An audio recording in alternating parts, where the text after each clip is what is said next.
Well, how many days have you like been in the shower after training and been like, I know what I'm gonna say, or like thought about like Oh your yeah. speech, and then like the day comes and you're just frozen.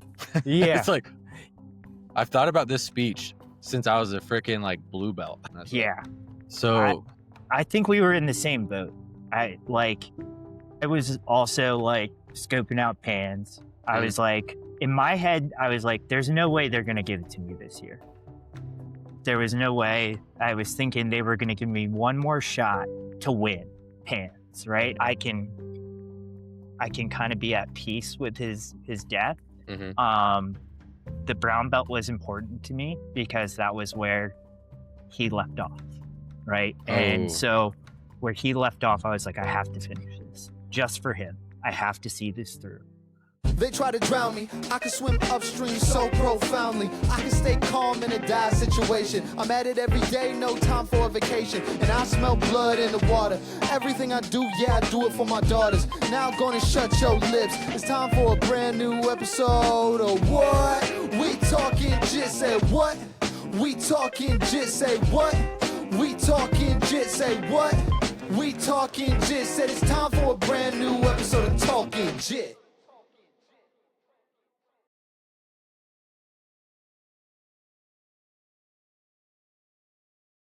so Andrew, welcome back. Welcome back and congrats. Yes. They should Glad to be back. they should have never gave me this The soundboard, I the know. The soundboard. production quality has gone up. Your video is a little blurry. I have the background blurred a little bit. It's a mess. The kids I have got you. done wrecked it. But Dude, tell me about yeah, it. you know what it's like. My 2-year-old goes behind everything I pick up. She just goes right behind me and throws it on the floor. I I'm know. like, My 2-year-old's potty training right now, so we're going through that.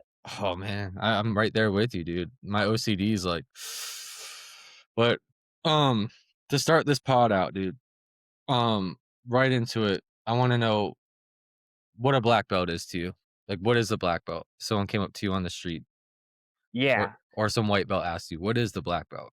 So the biggest thing is time, right? Like dedicating time to it. And I hmm think that's the big difference between, and we can touch on it too, between like us getting our black belts and dedicating years to this sport versus like Ashton Kutcher or Derek Moneyberg, the 3-year black belt. I think the biggest thing is time. And it's so that we have IBJJF like rules and guidelines to follow, right? hmm There's an age limit, there's a year as a brown, a year as a purple, whatever. But it's all up to your individual professor or coach to give you that belt. And then the second part besides time is having that fundamental knowledge, right? Having a style, but also having the basics down.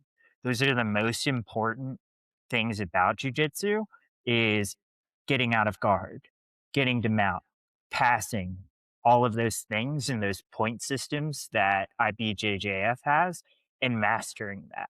Now, there's different nuances, right? There's different techniques that I still don't know, and I'm sure you don't know. hmm Um, but it's a general basic fundamental knowledge that we both have that we spent years perfecting and that we could probably now close our eyes and do the same moves without even thinking about Right. And it's really funny you say that because so traditionally, and we can get into this too, traditionally at our academy, when someone gets a black belt, it's usually the beginning of class and then they teach the class. it. And that's Yeah, almost like our tradition. Is that how is it that's similar? sick. Oh, you No, no. So ours is, and it's kind of funny because we're under the same lineage, you yeah. know. Yeah. So like we come from the same. You're a branch off of the tree, but we come from the same tree. Um, and I think that's what makes this so cool, right? That's Yeah. for me, that's really cool. We do a ceremony. Oh, And sick. it's like a normal belt promotion ceremony, but the different thing with us is he doesn't tell you.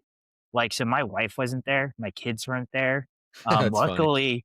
Luckily, one of my best friends was there. But That's I actually wasn't even gonna show up that night. oh, Um, I was in the same boat, dude. No, I nobody was at my class, and I wasn't gonna show up either.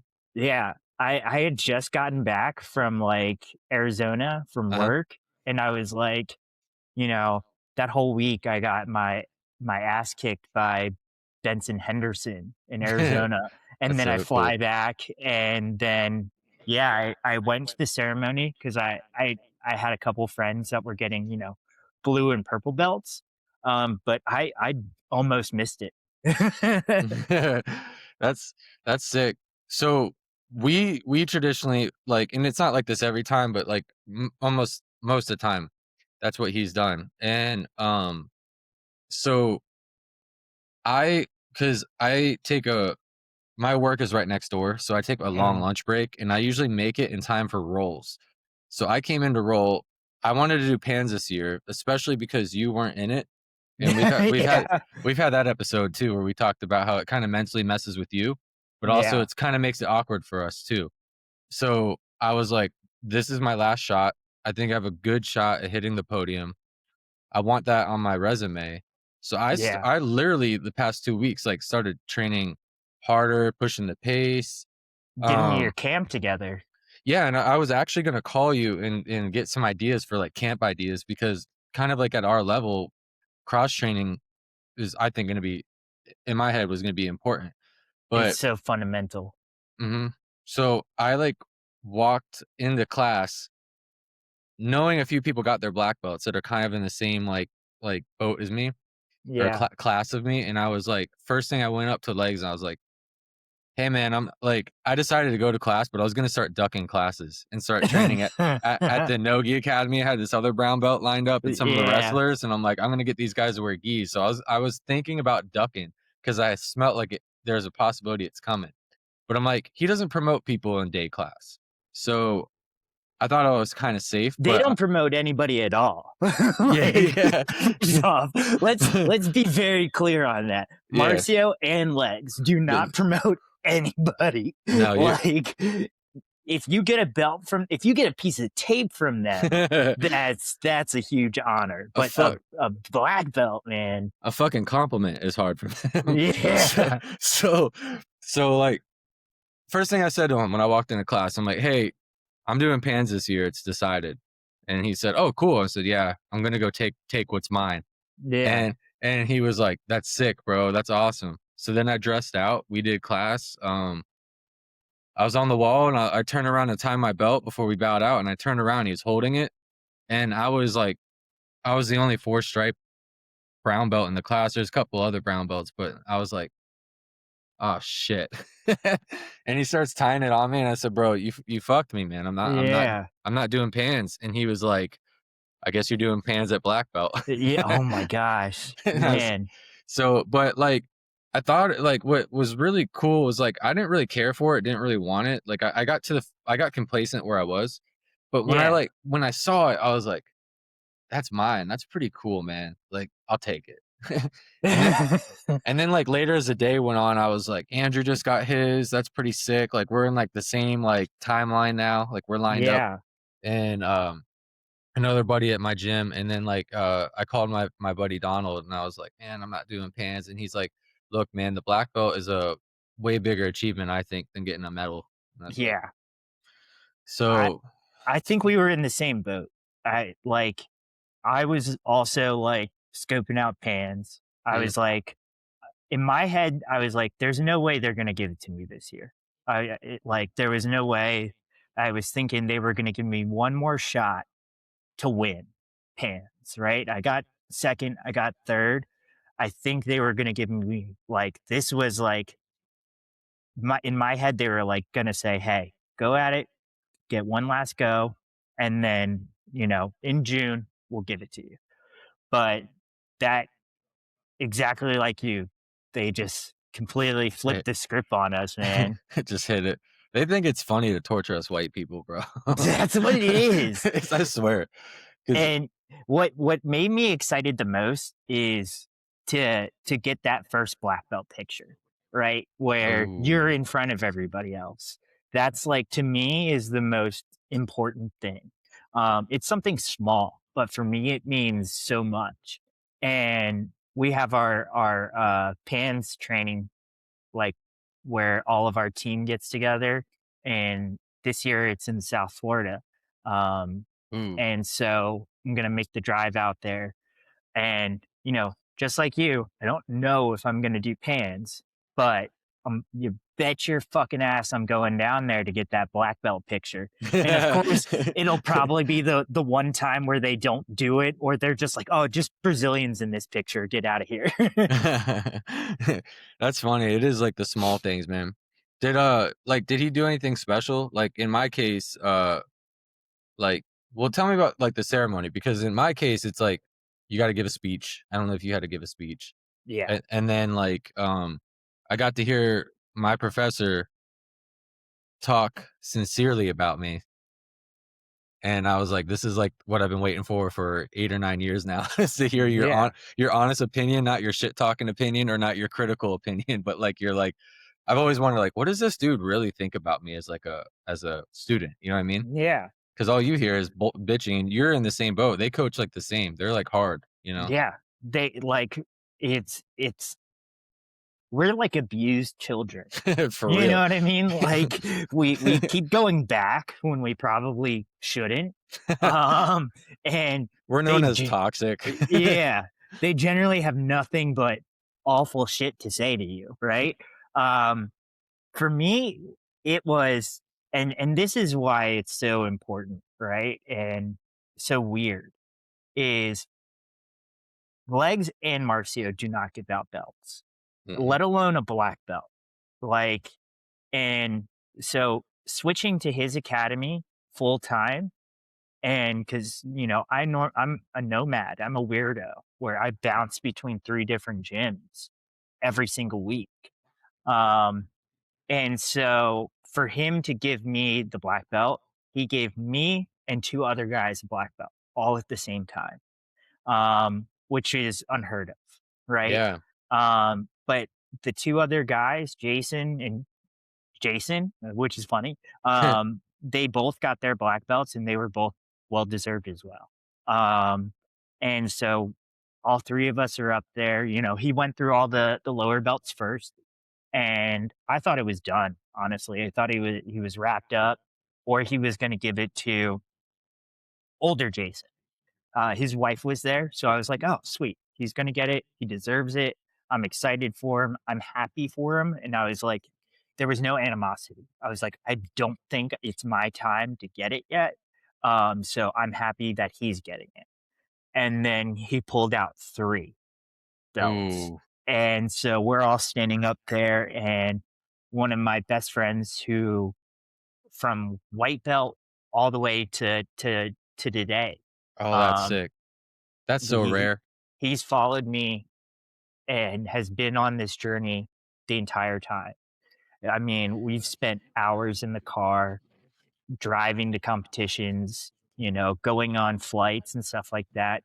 And they striped him out. And so I was so excited. I was happy at that. Like, the day could have ended there and they striped him out and I would have been cool. Um, but to have him there was one of the biggest and most important things. I would have liked to have you there, Mhm. and a couple other people there, but I'm not gonna say no. I've spent since 2011 working on this thing, That's and since 2017 every day, sometimes twice a day. So, that's um, sick. but I got to give my speech and it was recorded, and I called my wife afterwards and talked to my kids and stuff. But it didn't feel real. Did it feel real for you? Like that first class? I got it at the end of class too.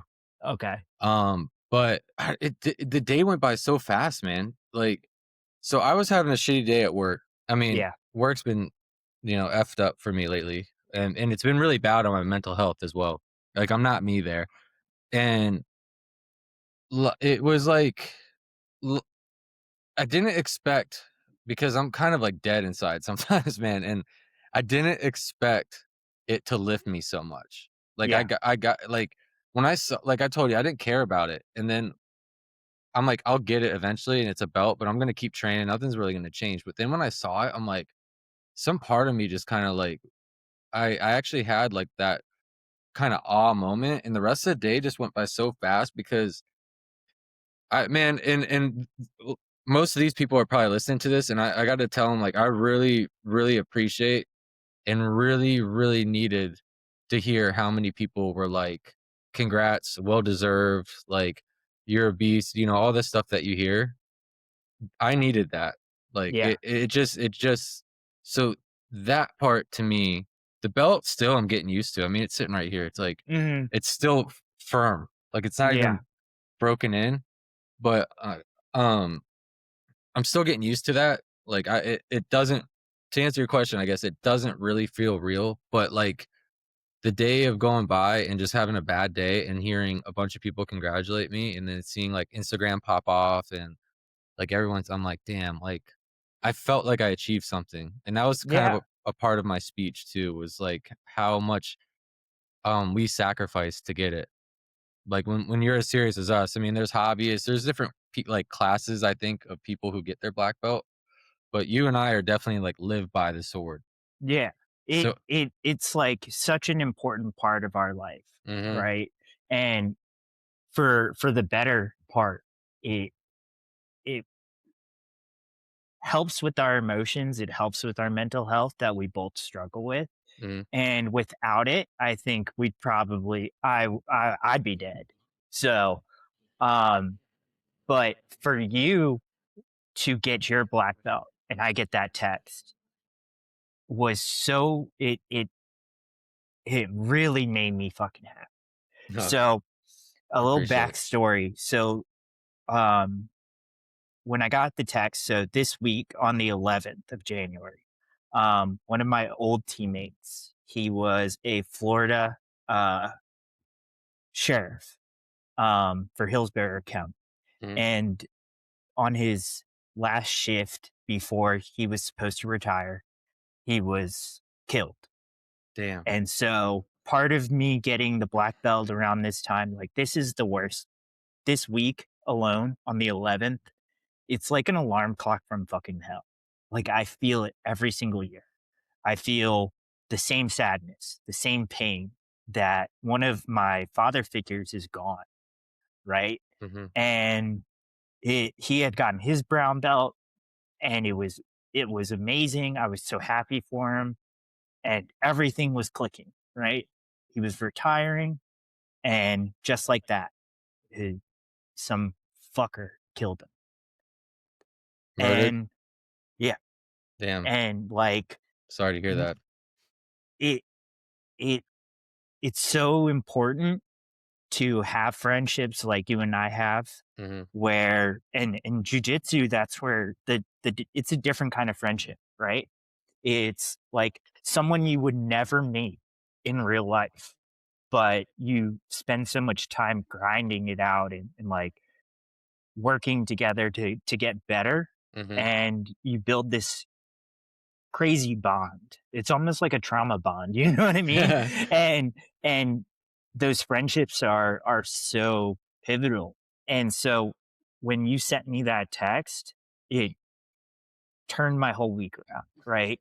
This is the 5th year he's been gone and, to get my black belt, I finally felt like I was like, "Okay, I can I can kinda be at peace with his death." Mhm. Um, the brown belt was important to me because that was where he left off, right? And Oh, so where he left off, I was like, "I have to finish this just for him. I have to see this through." Um, and so getting the black belt for me feels like I was able to close the chapter for us. You know what I mean? Like oh, that's the awesome. it's not my black belt. It's his, right? And so yes, I'm the one that wears it, but everything is for Brian. And Mm, so it's really it you getting it this week changed my whole week. Um I I appreciate I that. couldn't be happier, man. Like you put so much time into this, man. And exactly like you said, we're different. We're cut different from this sport. Like it without jujitsu, we we'd probably be 6 feet under, So I man. got So the same day, like so on the anniversary, the 11th.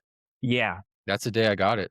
No? yeah. No, I got it on the 12th, I'm sorry. The 12th, so the Okay. day after. But still, it That's like well, it's so amazing that something like that happens. And it kind of feels like he's looking down and like that turned my whole life around.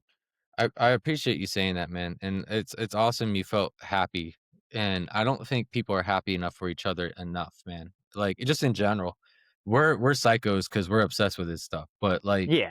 you like, when you got yours, I was super hyped.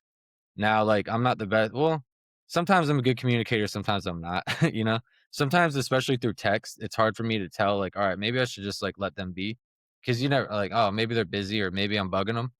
But, like, I was super happy, and then when Jake was like, he posted a picture with color, I was like, I thought you were joking about, like, how you try to hide your belt color and your medal colors, but now I know it was real the whole time, like, now. Yeah, so it I only do color pictures for uh key moments in life, right? So I have my son's birth in color. Unfortunately, I have Brian's passing in color, Mhm. and then brown, purple, and now black in color. So but RIP to Brian. yeah. Um, but for you to get it, I was so excited. And exactly like you said, I don't think there's enough, especially in society. I don't think there's enough where people, like you said, people feel weird if you over text them and stuff like that. For me, I'm not like that. Like if you want to text, if you want to call me, I don't Mhm. give a shit. Just call me. You know what I mean? And we send each other memes and stuff like that. And that's The our the best weird way. memes. Yeah, that's our weird way of communicating. But and and that picture, man, I was like, I was so excited. I stopped everything what I was doing, and I was like, I need to come up with some weird gay shit to put on Instagram. S dude, it had me dying. Like, it literally I was, like, reading the text, I'm like, "This motherfucker, dude." I was like, of course, like, you know, everyone's like, "Thanks, congrats." I'm like, of course, Andrew comes up with something, his own spin on it. Yeah, Um out of left field. I wish you nothing but pain and failure. Love it. I mean, that's just a reflection of where we train. That's how we talk to each other. Both Yeah. gyms, both types of gyms. Yeah, man, and, to kinda relate with that, like, I don't know if I've recorded or posted any recordings with this story. If I did, I apologize, but, like, early on in to kinda uh, trauma dump here, early on in my, like, blue belt, like, relatively new at supremacy, Uh-huh.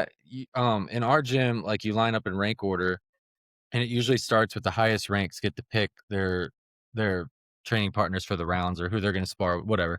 Yeah. And this one day, I got to actually pick, and I'm, like, towards the end of the line at this point, and I picked my buddy Eric, we called him captain, and he was due for a purple belt, like, he was, like, on board any day now whenever legs decided to remember, you know?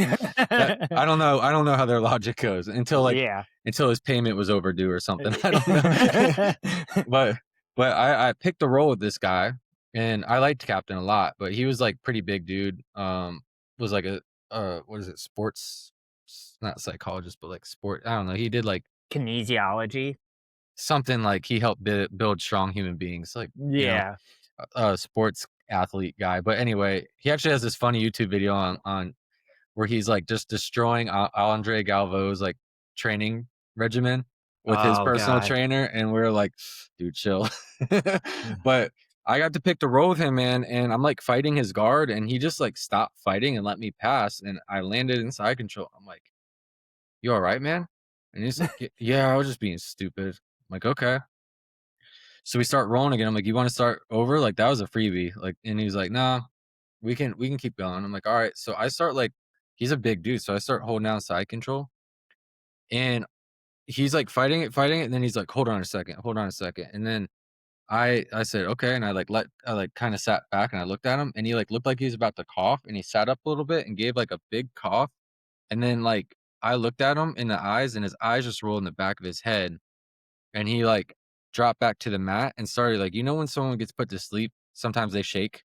Yeah, like seize up. Yeah, he started doing that, and I was like, I didn't choke him, like, like, I wasn't even, like, climbing up side control, like, I was just, like, Yeah. like, trying to get to whatever, he's a big dude.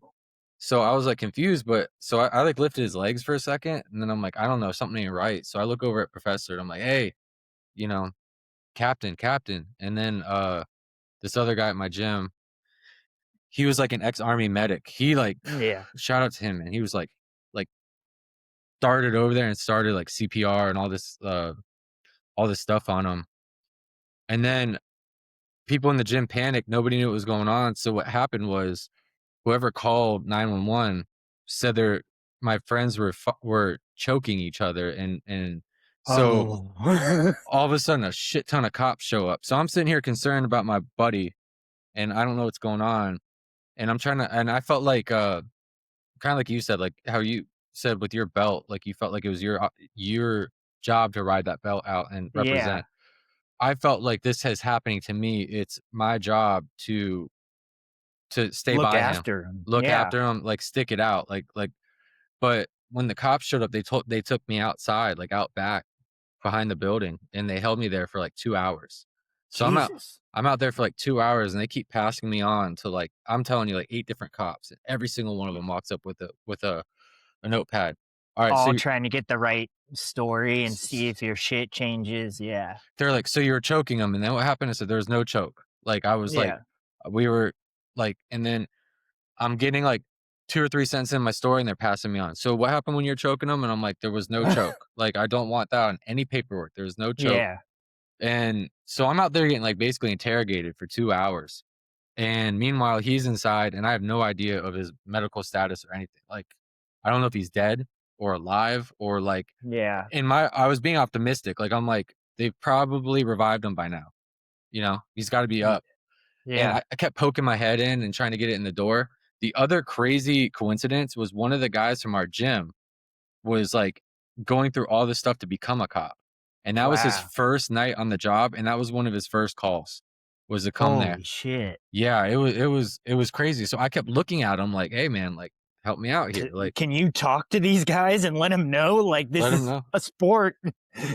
Yeah, and, like, so, I mean, eventually, like, he didn't make it, he passed, and Oh, yeah, and, it was interesting to see, like, I'm gonna be, like, silver lining on this. It was kinda interesting to see how different people handle, like, those losses, right? yeah. Like, we literally had, like, I was, like, trying to take it on the chin and see it Be out. strong for Be everybody. be Yeah. strong and show, like, "Okay, this is handed like, I've gotta be able to take this, I can't run from it." There's other guys in the corner who were crying, there's other people who were straight panic mode, there's other people who were, like, like, on it, and it was just, like, an interesting thing, but I think it made, like, a lot of us a lot closer Yeah. in, like, a silver lining type way, and then we found out he had a heart condition for a long time, and he was basically given the option of, like, a surgery and living for X amount of years or just being a ticking time bomb, and he said, "I'm a ticking time bomb. I go when I go." And that's when he went, but, I mean, like, with that ultimatum, dude, he died on the mat doing something he loved. Yeah. It's pretty fucking badass. That's it. I mean, I mean, it's not good that he died, but that's what it pushes me, like yeah. like Like, I don't wanna go out, like, shriveled up, pissing yeah, myself, shitting myself. a I burden on would your family. yeah. I don't want that. I don't want that for them, and I think as how terrible of an event that is for you, and for you to be able to talk through it, that's important. right? Mhm. And it's not your fault. It's health, and that's what makes jujitsu so strange, right?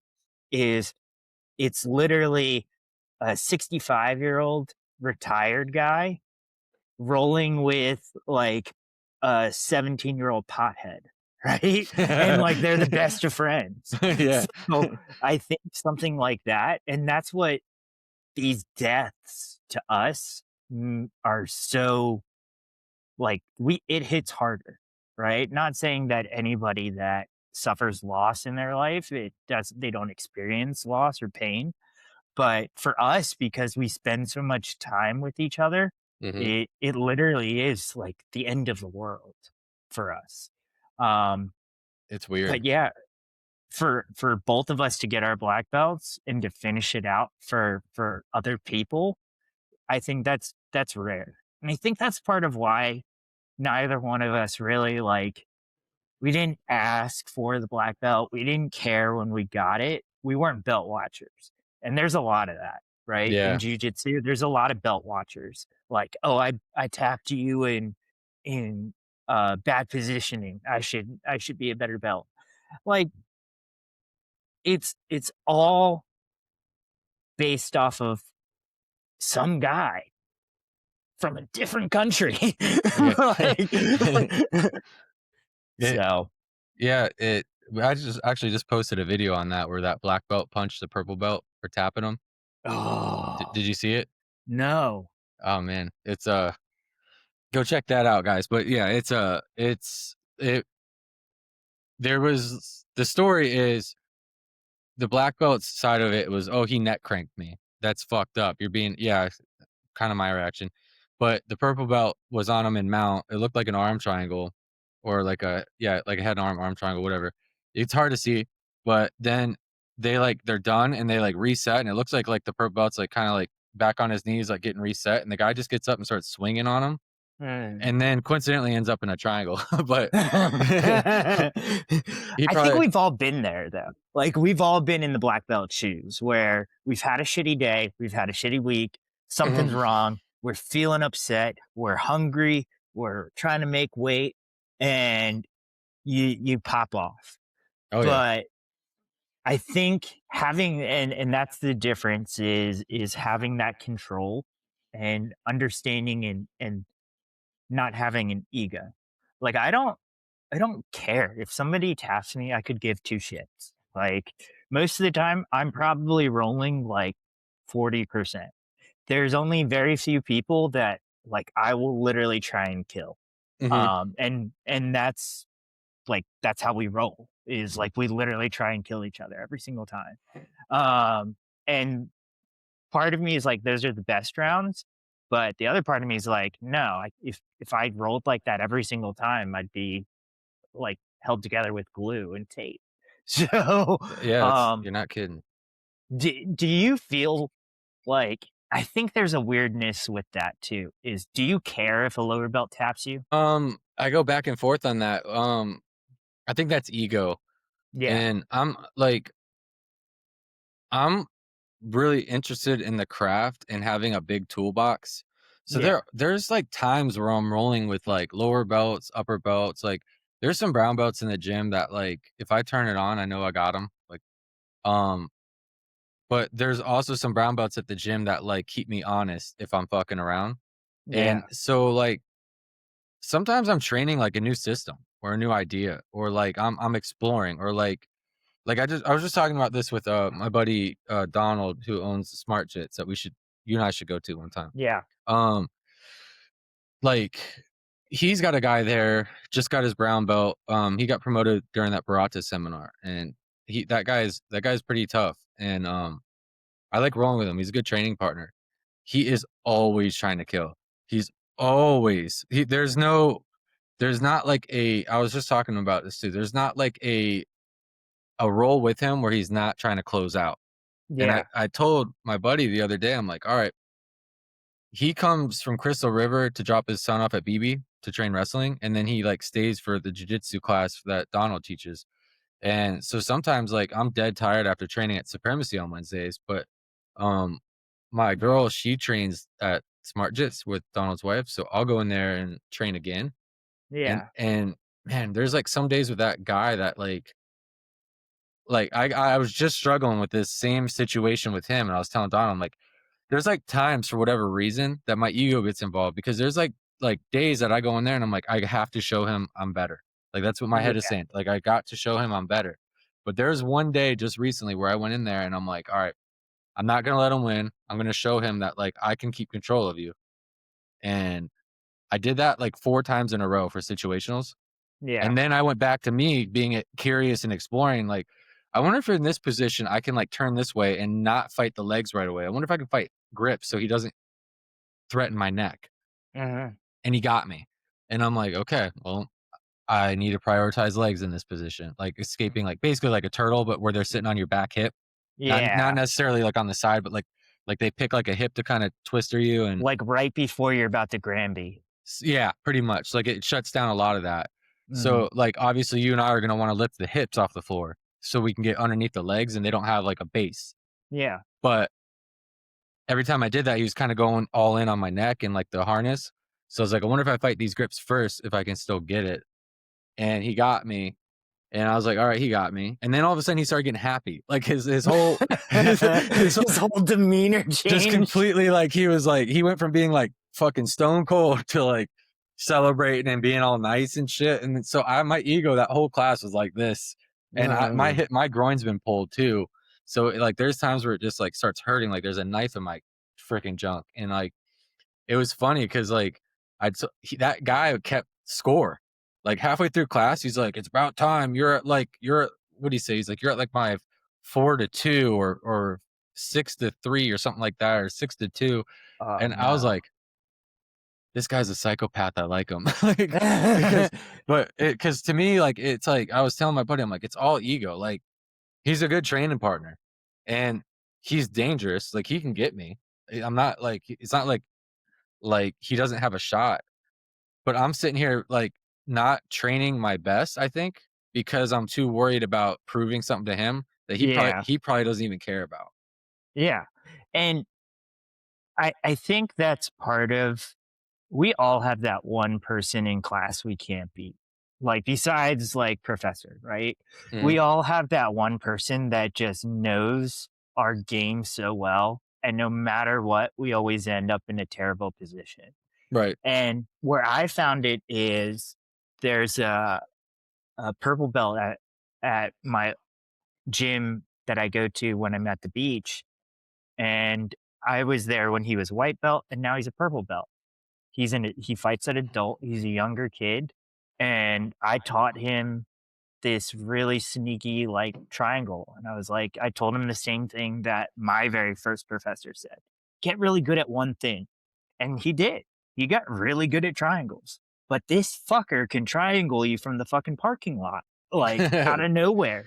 And Oh. so, like, now I'm like, part of me is like, I'm super happy that he's being successful. He's doing really well. But also, I'm like, damn, I probably shouldn't be getting triangled all this time. Um, but at the end of the day, personally, I don't care. It's I'm there to do one thing is to have fun, say fucked up shit, and get sweaty with other men. Mm, And and that's how I think about it, right? I know some people it's like every round is a competition. yep. And That's how that dude is, yeah. which is And it's good. It's yeah, perfect for you him. you need that. You need one person that is always there to push you. But I think it gets to a point where you're just like, "Come on, bro. Let's relax a little bit." So, and hear me out on this too. This is another thing I like to do. Like, say like I got a guy who's really good at top half guard, Mhm. smashes, holds you down. I'll put myself in that position a lot Yeah. because I'm like, what better opportunity if I can get out of this dude smash half guard, who's gonna hold me down? So like I set myself up for failure a lot for the challenge of conquering it. So Yeah.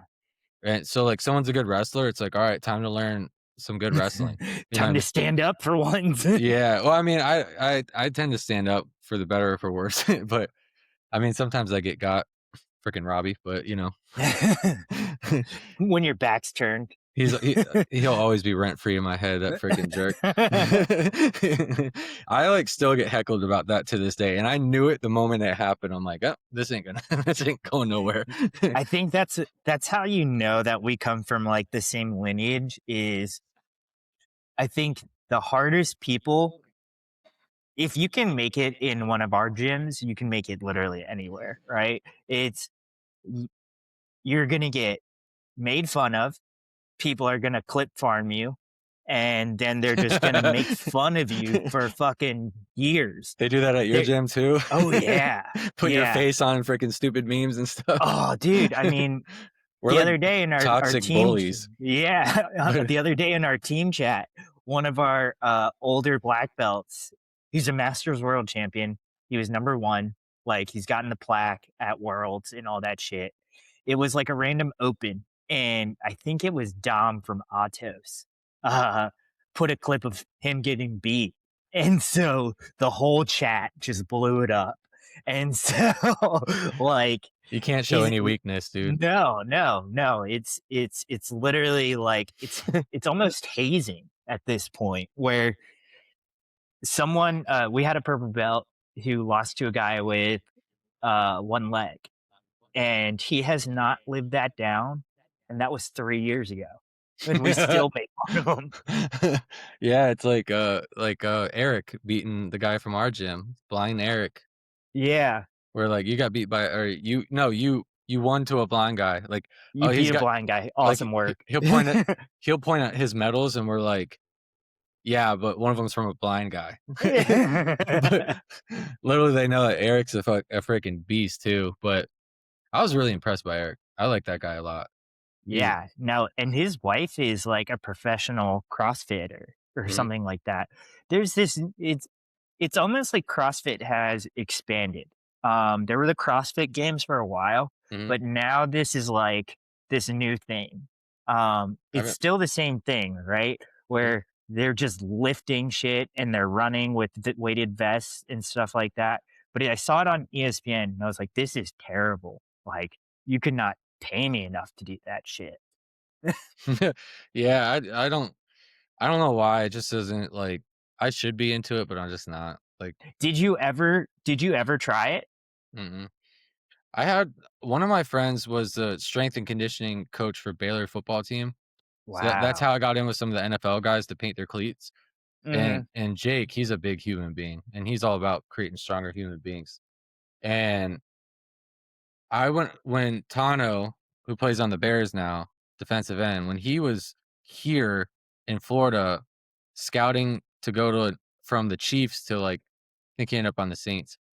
They were working out at Jake's house, and I went and did like Yeah. some of those workouts, which kind of reminded me of it. Like you're like picking up stuff and like swinging it and like one arm with your shoulder, and it's like some of that stuff. I was like, damn, this is insane. Like this is I'm exhausted now. I'm about to go do jujitsu, Yeah. but that was cool, and I don't know how much different that is from CrossFit, but it just has never been like something I respect it, but I just haven't wanted to like I don't know.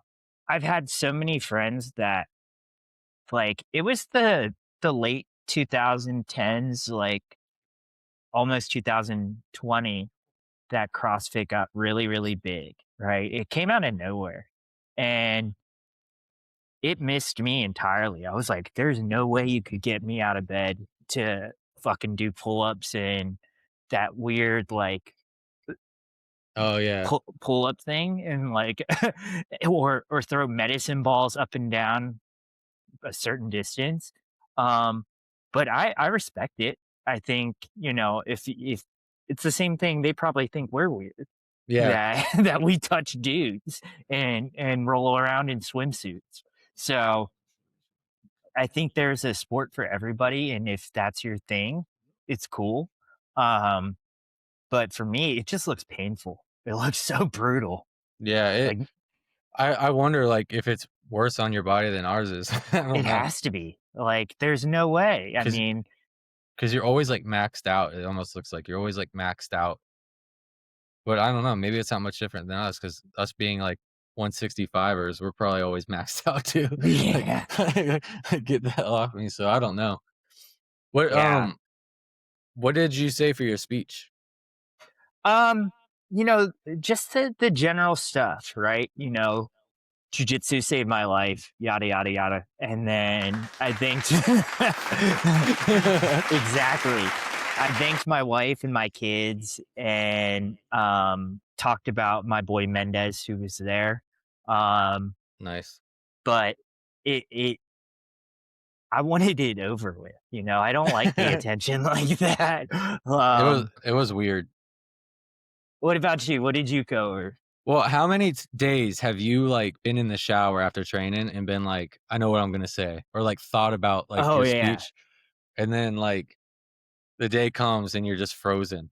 Yeah. It's like I've thought about this speech since I was a freaking like blue belt, and, Yeah. and now um I had more sentimental. I ended up like I told you, man, I got like a little bit more I got more sentimental than I thought I was going to. Like I had like a emotion surge. It's Yeah. but cuz I started thinking like so like I don't know. Should I get deep into it or should I just like brush up like the basics of it? Cuz it's I mean, we got nothing but time, man. I think it's such a big milestone in your life. yeah.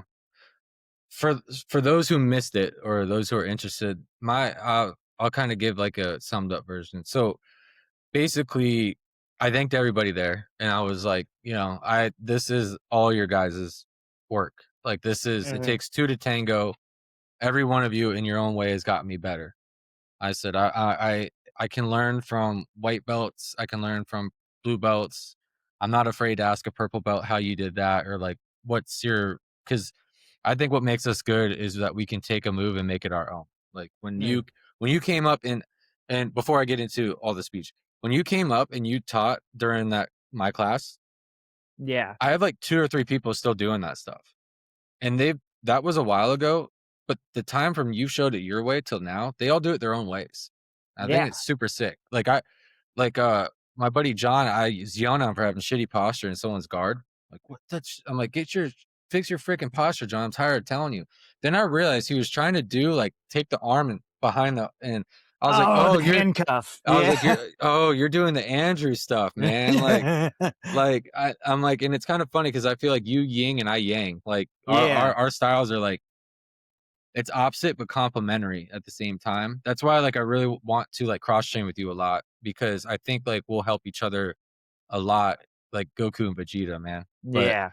so I mean, thanks for the friendship, and it's kind of funny how it just started from us coaching people standing shoulder to shoulder and realizing who we were and where we came from and being like, oh, we're friends now, huh? Like, are we getting bunk beds? Like, Yeah. but Should we tell our wives? had that been an out of town tournament, we probably would have like, stayed in the same Oh, room. yeah, for sure. But um so I thanked everybody because I felt like, everyone in there has a part of making me better and helping me get there. I I just tried to tell him like, I do my best to stay humble. Like, I mean, we should talk and all that kind of stuff, but like I try to make it I if s- if someone else is getting attention for like being good, Yeah. I like internalize that in my head. I'm like, why am I not being talked about? But like on the outside, I try to stay like, oh yeah, he deserves it. Nice job. But and then like, man, it kind of made me reflect because like, my grandpa, it made me kind of reflect way back, like what got me. I've just like been thinking lately, like, why do I do this? And Yeah. my grandpa, my family's like pretty split up and scattered, right? And my parents split when I was young. I kind of got passed around a lot. Like I've stayed at grandparents' house, aunt's house, mom's house, dad's house, and it's just like always like hopping around. And I have really good parents. It's not like a dig at like mom and dad. They're like the best. I think I have really, really good parents, but that was like the one part of them splitting that was like, I kind of felt like I didn't have a home because Yeah. I didn't have roots. They were just always moving. And, like, I think I was staying with my grandpa and my bus stop, there's like these dudes these two brothers in the neighborhood and I got bullied a lot. and I'd ride my bike, people would throw grapefruit at me, and, like, my neighborhood was kinda rough like that. There's just shitheads everywhere, Yeah. and if you looked weak, you were lunch meat, and I was always a small kid, so, I just told this story about how I was telling my grandpa one day pretty sure after I got beat up by these dudes that, like, "I don't wanna go to the bus stop tomorrow, I don't wanna go to school." And he smelt bullshit on me, and he was like so he eventually got me to tell him, like, "Well, there's these 2 brothers at the bus stop, they always, gang up on me, and they just keep stealing my shit," and so my grandpa was like, "Well, if you know it's gonna happen, you need to swing first." Yeah. And I was like the way he said it and the way he looked at me, it was, like, not like, "Okay, I'm gonna go talk to him," or, "Okay, like, let's go to school and snitch," or, like, it was like, "You're gonna go there, and that's the plan." Handle your shit. Yeah. And I was like I remember being so fucking, like, scared and, like, just thinking about it over and over again, and it was, like, one of the scariest, like, moments to me. So I went to the bus stop, and my heart's racing already walking up, and they started with me, and, it was the younger brother first, and I just was like, "I'm going 100% on him." Fuck it. And I did it, and the older brother didn't even get in, didn't get involved, Yeah. didn't even try. It just, like I just swung, got on top of him, and I just, like, made sure I held him down and got in what I could, and they never did it again. Yeah. And it was, like, so scary, but I think that moment of conquering that attributes to, like there's so often that, like, I'm training or, like, competition when you're, like, scared shitless that, like, those nerves hit you, and I kinda relate it to that, like, Yeah. I can be like, this is, like and I think it kind of gave my, mental toughness, like, a little bit more of a depth. Like, I can go a little bit deeper into the can than most people, I like to think, and I think it made me obsessed with mentality. So, like, not saying, like, go around and fight people or potentially hurt someone or screw your life up, but, like, just taking on, like, something scary and getting uncomfortable and, like, handle your business, you know? Like, Yeah. go forward into the suck sometimes and handle your business. I think that's so important, right? Because we are smaller dudes. I mean, I'm 5'10". You're what, Fi 5'8" on a good 5'8". day? Mhm. um, but knowing that, like, one, being dads and being able to protect your family is the most important thing, right? Yeah, yeah. And I think us being good dads, that's fundamental. Is like there are plenty of shit dads, but like being able to protect your family and your loved ones is so important. Oh, yeah. And jujitsu really helps that. Like I have so much confidence. Like I'll tell this story. So there is this I we were going to Busch Gardens, right? And so my son was waiting to get on the Sesame Street carousel. And there's this like rowdy group blocking the entrance. And so I'm like, they like wouldn't let anybody through. And I'm like, okay. So I pick my son up and I just scoot by. I go, excuse me. And I barely touched this lady, like barely, like maybe brushed her shoulder. Mhm. Right. And so they start I mean, Busch Gardens is in the trap, man. So it's like it's pretty, but I'm from Baltimore, so we have different opinions of what the actual ghetto is. But it's pretty rough. Yeah. And so I put my kid on, I sit down on the little fucking bench and the ride's about to start, and her son hops the fence and starts talking. And I'm sitting there like, yes, fucking do it. I'm, like, waiting for him to do something, and I was like, because I was about to beat the fuck out of this guy. He was 1, he was fat, but 2, he was short, and I was like, "This guy has no idea that I'm literally going to beat the shit out of him."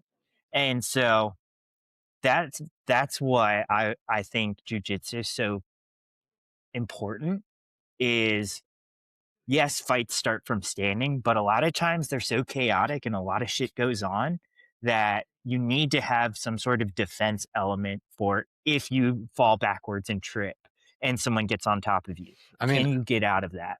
I've been in plenty that, like, go to the ground fast and seen plenty, almost all of them. Like, Yeah. and just because, like, you and I are grappling black belts doesn't mean there's no, like, striking background. I mean, I came from boxing and Yeah. transitioned into this. It's just like, but, like, the confidence in, like, so you compete and, like, that adrenaline surge that normally you're like, "Oh, like, I don't," like, that fight or flight, Yeah. you're used to handling it. Like, like, someone gets fight or flight, and they can either fight or flight, or your threshold is you're used to it, so your threshold on it is like, "I can still operate in this." Like, that's Yeah. what I do this when I compete. Like Like, we're different where we run towards it. yes, yeah. So, and I think that's something that very few people have these days Like, is like, if shit goes down, are you going to run or are you going to run towards it? we can probably, like, scientifically lower our heart rate during, like, a fight or flight response Yeah. due to because of training and what we do. Similar to, like, other, like, I imagine, like, my cousin's a ex-scout sniper, and, like, Uh-huh. he's been in some crazy situations, and, like, I think he's the same. Like, I've seen moments where he's, like, locked in, and I'm like, that's his, like that's him, like I bet if you had, like, a thing on us and you put us in, like, a traumatic moment or, like, a serious moment like that, like, I would guarantee, like, our heart rate goes doo doo doo, and then, like, Just calm. as our mentality, like, kicks up, like, I bet ours gets a lot calmer. Yeah. I think, I mean, one, That'd be we're cool. not just, we're not just like, first off, we are fighting somebody. Like, like in a competition, like I know, so it's a split, right? Some people call it fights, some people don't call it fights. Mhm. You're literally trying to hurt another person that you don't know. And you paid to do that. So That's a good that's a fight. I'm sorry. Like you're literally, everything involved in a grappling match is a fight.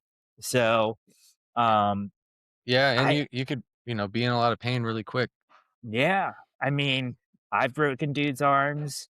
I've I've gotten my shit rocked and I've gotten put out, and I know it's like it's not a good time, but having that ability to just calm down, and I think that's what makes you a black belt, is being calm and being comfortable in uncomfortable situations.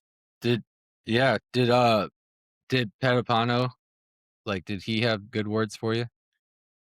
He did, I and heard it's even harder to get them out of him. yeah, um, what was cool about it was Marcio Cruz. yeah, what was cool about it was him being nice, exactly like you said, um, but it's a funny story, You earned so that cookie. yeah.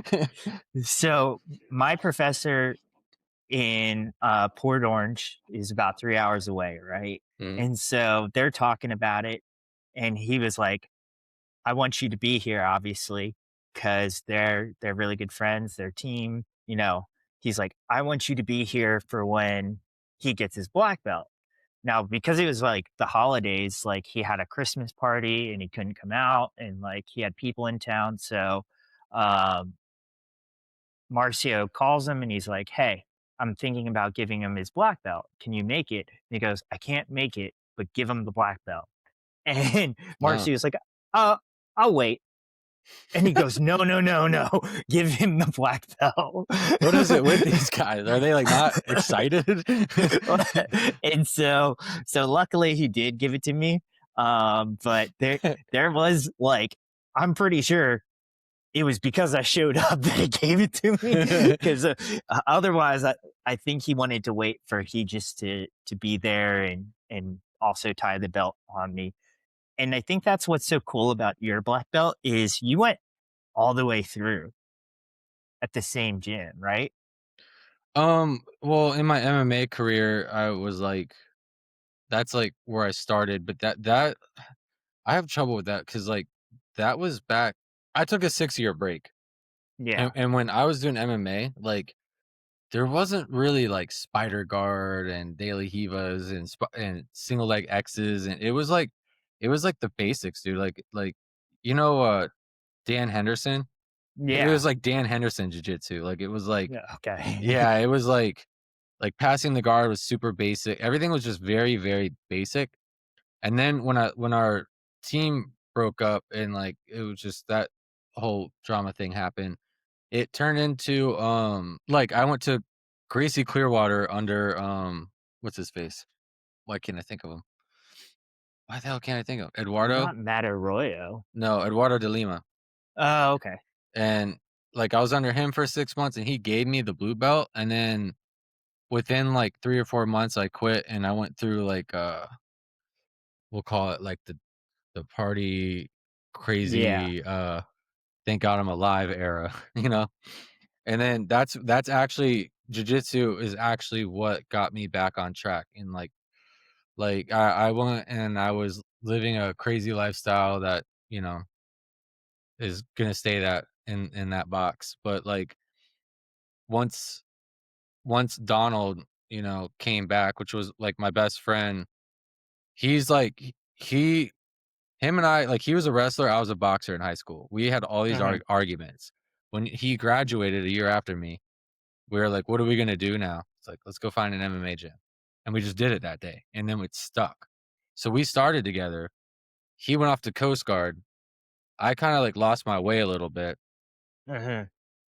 and then he came back in town, and I was, like, having such crazy anxiety and depression and didn't even know it. Like, I just thought I was broken, and Yeah. I would get, a like, anxiety spikes thinking about going back to training because Yeah. I just thought I was broken, and I just did it one day. I was like, I'm gonna go to Supremacy with him when he came back in town, and then I went in that day and I just stayed. Like, I was like, "This is where I need to be." Like, and going back to my speech, like, that was part of my speech, like, with the hopping around and stuff, like, training and being in gyms just, like, felt like home. Like Yeah. when I'm there, like, a lot of my worries are gone, my head clears, I'm challenged, it just feels great. Like, and I feel like I've made that, like, a good now things are different, like, I've got my kids in this house and, you know, stuff like that, but, like, it was just, like, a great spot. So and I feel like I'm getting super sentimental on this, like, podcast, but, like, legs, I think my jujitsu sucked going back because came from such a basic era, like, I had, like, MMA jujitsu, so there wasn't really, like I mean, I was pretty athletic, but, like, there wasn't, like, anything, like, shiny about it. It was just like, Yeah. go for the single leg, go for a smash pass, and then, like, it was a lot of control and not very much, like, threatening. And I was, like, 190 because I lifted like crazy back then. So I was, like, damn near 190, just, like, all, Damn. like, Thick boy. pretty thick, like, the biggest I got, man, and so I was slow. Uh, like, legs, like, fucking held me to that blue belt forever before I got my stripe. It didn't Yeah. matter how hard I worked. Like, I had that mentality of, like, "I could beat this guy. I gotta beat this guy." Like, I'm one of those people probably like you where I would go home and I'm like, "Why is that not working? Why do Yeah. I get, like, incredibly hard on myself, dude?"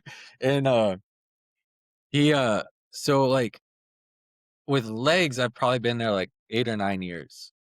So I don't know what you count out of, like, the MMA era days, because it's not like at MMA I was training every day jujitsu, Yeah. and at Eduardo's, it was like I came in with, like, a grappling MMA background, and he's like, "You like, I'm holding people and submitting people enough to get, like, a blue belt." But that's like a Gracie blue belt back in the day. Yeah. So, I think legs kinda held me up to his standard for a while before he started striping me up. So I almost feel like I almost feel like he held me at blue belt long enough to be a white and blue belt. They do the same thing.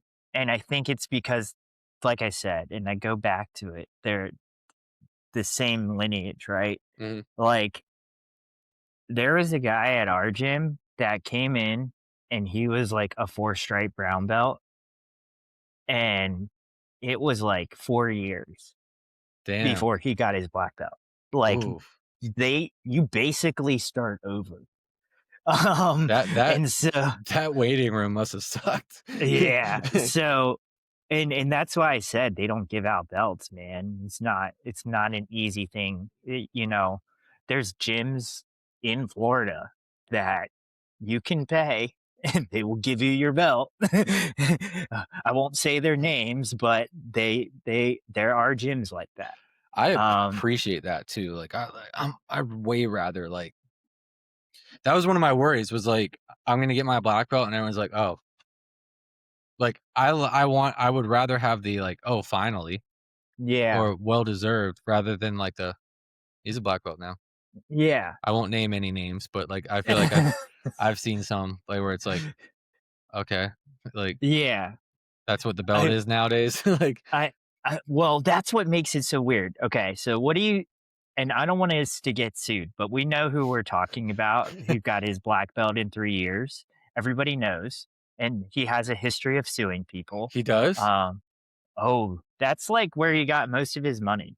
It's not even his real name, by the way. That's, like, some weird persona. Ooh. Um, so now I guess he's spending time with Gordon. I saw him at Gordon Ryan's gym training a little bit, or he flew Gordon out. I think he did a couple training sessions with Mikey Musumeci and a couple other people, Gilbert Burns and The stuff.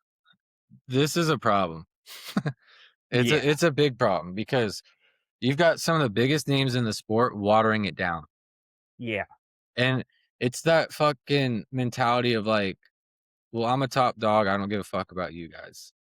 yeah. Like I have integrity about it. It means something to me. Like I don't know how you could like I just don't know. If Like you throw enough money at it, and first off, as jujitsu professional athletes, they don't make money. There's no money in jujitsu no. at all. Like it's all if unless you have a contract with one FC, you're making dog shit. So I get it, but at the same time, I'm so like it's such a bad thing for the sport. That bitch should be priceless. Yeah, Like yeah, especially for someone who's been through the grind. Like I don't think fast tracking anybody would like I have integrity. I don't think I mean it's, like, hard to say because that's, like, life-changing money, I'm sure. I don't know how much it was, but it sounds like it was, like, a life-changing amount to have all these people sell out. yeah. And it makes you wonder, okay, so Jake Shields gave it to him, right? In 3.5 years. Hmm. Um, and I'm pretty sure Jake Shields is a Danaher. He's from the old Death Squad. Um, but I don't remember who gave him his black belt. Um, Keep talking, I'll look it up. yeah. But I mean, he comes from that side of things of he trained with Danaher during the good years with Gordon, Nikki, all of those guys He was on when that squad? Like, yeah, like Caesar he Gracie. Caesar Gracie, okay. So he was in the blue basement and did all that in New York when they were all driving from Jersey and all that shit. So he's a legitimate black belt, right? Now he doesn't fight anymore. He doesn't do anything anymore. I don't know how he makes money. He may have a gym.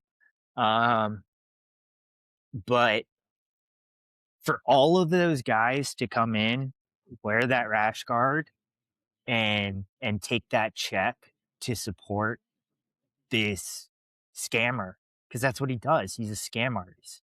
He sells courses and shit. Um, On what? On scamming? on finance, yeah. Like I guess it's MLMs? like it's basically I think it's real estate.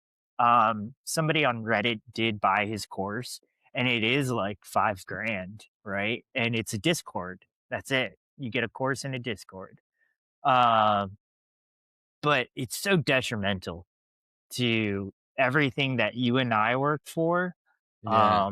And to have someone like Gordon, who's literally the face of our sport, support this, part of me is confused and like I get it. Gordon is who he is. He's a he's a humble guy, but he's also like, I have all this money, I make all of this. I'll post my, uh, bank accounts on Bank social account. media. Yeah.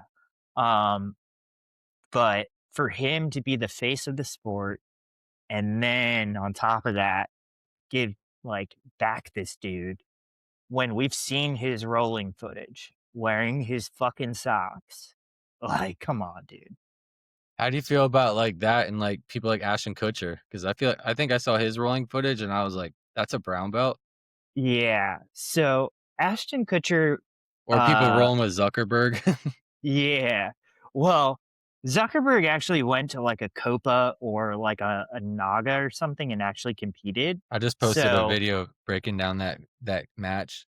yeah. So like for him, I'm like, all right, cool. It You're didn't you're a blue belt hobbyist that competes. Sick. But Ashton Kutcher trained his entire jujitsu journey without sparring.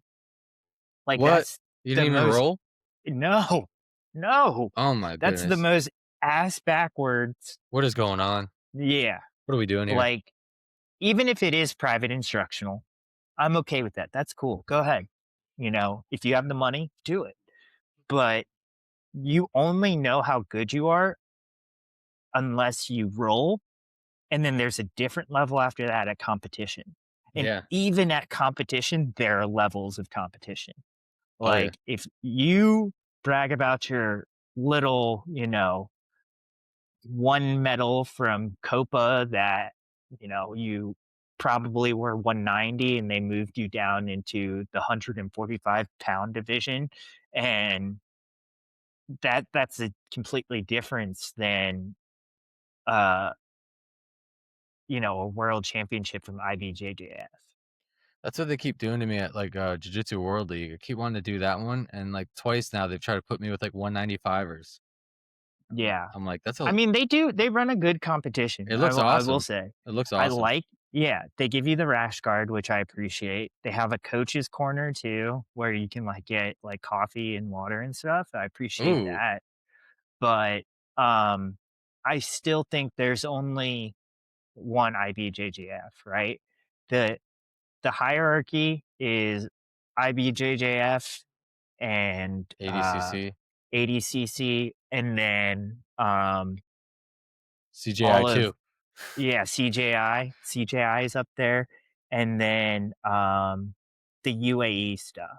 So the Saudi Arabia shit or Oh, yeah. Emirates, whatever it is, Oh, yeah. um, that's up there. Um, but anything else is just, like, unless it's a super fight, like, even now nowadays, remember how big, I can't even remember what the fuck it's called. It was on Flow, um the super fights that happened like every weekend that Seth ran. Um, Oh, isn't that Fight to Win? Fight to Win, Is yeah, it? that's it. Yeah. Remember how big that was a couple of years ago? And Yeah, like it was so big. Like all of the big names were there. Like they were all champions and stuff, like Gordon, Craig, and everything. Um, that was huge. And now it's just kind of it's like dropped off. yeah. Um, I wonder if Craig Jones had an effect on that. Yeah. I mean, I mean, he's kind of like the king at, like, negative media on people, I like, know. exposing people. But It honestly, some of it makes sense, right? Like Oh, yeah. it Oh, yeah. it shouldn't be this hard not to one, fuck kids, but two, also not rape women. Like, come on, dude. Like, what do you think about I know everybody's on the side of innocent until proven guilty, but innocent people do not flee to Thailand. It's disgusting, dude. I don't That's one thing on my list that, like, I got no remorse for anything that happens to you. Yeah. Um, I really don't. I haven't, like, kept up with, like, a lot of the drama lately. Yeah. I think the Moneyberg stuff is, like, the last thing like, kind of dug into, and all I really know about it is that he paid for his black belt and Musumeci was involved, Gordon Ryan was involved. People have made, like, a lot of clips of Gordon Ryan when that guy's talking, but just, like, picture being that guy and doing that. Like, You can't be proud of yourself, can you? Like, you you'd have can't. to be super narcissistic too, like, or some Yeah. like, there's no way you could, like, actually accept that and walk around and, like in my head, I don't think you could be convinced that you earned it, but maybe he's that narcissistic to where he is convinced that he earned He it. has to feel like obviously something's off, right? Like, how do you not feel weird wearing socks on the mat? Not grappling socks like you've got an ingrown nail or wrestling shoes, like black dress socks on the mat. He's edgy. Yeah. I don't Like, know. that's insane, man. How do you look at yourself in the mirror and brag about it? Part of it, I think, is a shtick, right? Like, it did get everybody talking about it, Mhm. but at the same time, bro, be very real with yourself.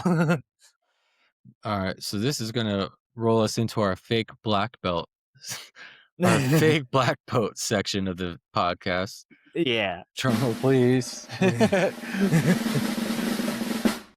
Who else? Um, I just so I just posted a video of Zuckerberg, and I thought that thing was gonna take off, and I think I'm 2 years too late. yeah, Uh, yeah. I was like, "Oh, this is gonna be a good one," and I was gonna kinda, like, hate on him a little bit, and I'm like, "Ah, I'm not gonna get, like, that negative a channel. I wanna know what these people think about him." I But think I haven't watched him roll. I've seen clips of him at that one competition that he won, and to me, it looked like an average local blue belt fight, right? Like, nobody really knows what they're doing. yep, Everybody's just kind of sending it yep, and gets tired, just right? guessing, yeah. Yeah. But There where celebrities like that get into it, um, Sydney Sweeney trains jujitsu, and uh, I don't know what belt she is, but she trains with Mason Fowler, and she grew up training under Kyotera and Mason Fowler, and I'm like, damn, like I that's got crazy. I gotta ask, cause not that I wanna put him in this section, cause he was a freaking monster. Have you heard of Nsima? Um, No, nah, it's probably so like a YouTuber, he's got, like, a good amount of followers. He does, like, a lot of fitness stuff and this, like, okay, rope flow thing. yeah, I just met him. Huge ass dude.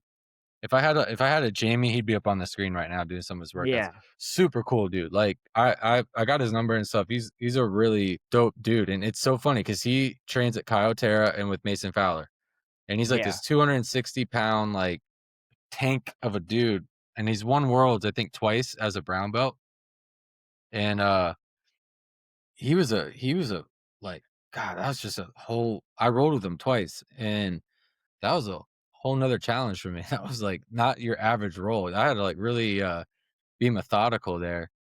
So but that's, like, legit training, and he's from those gyms too.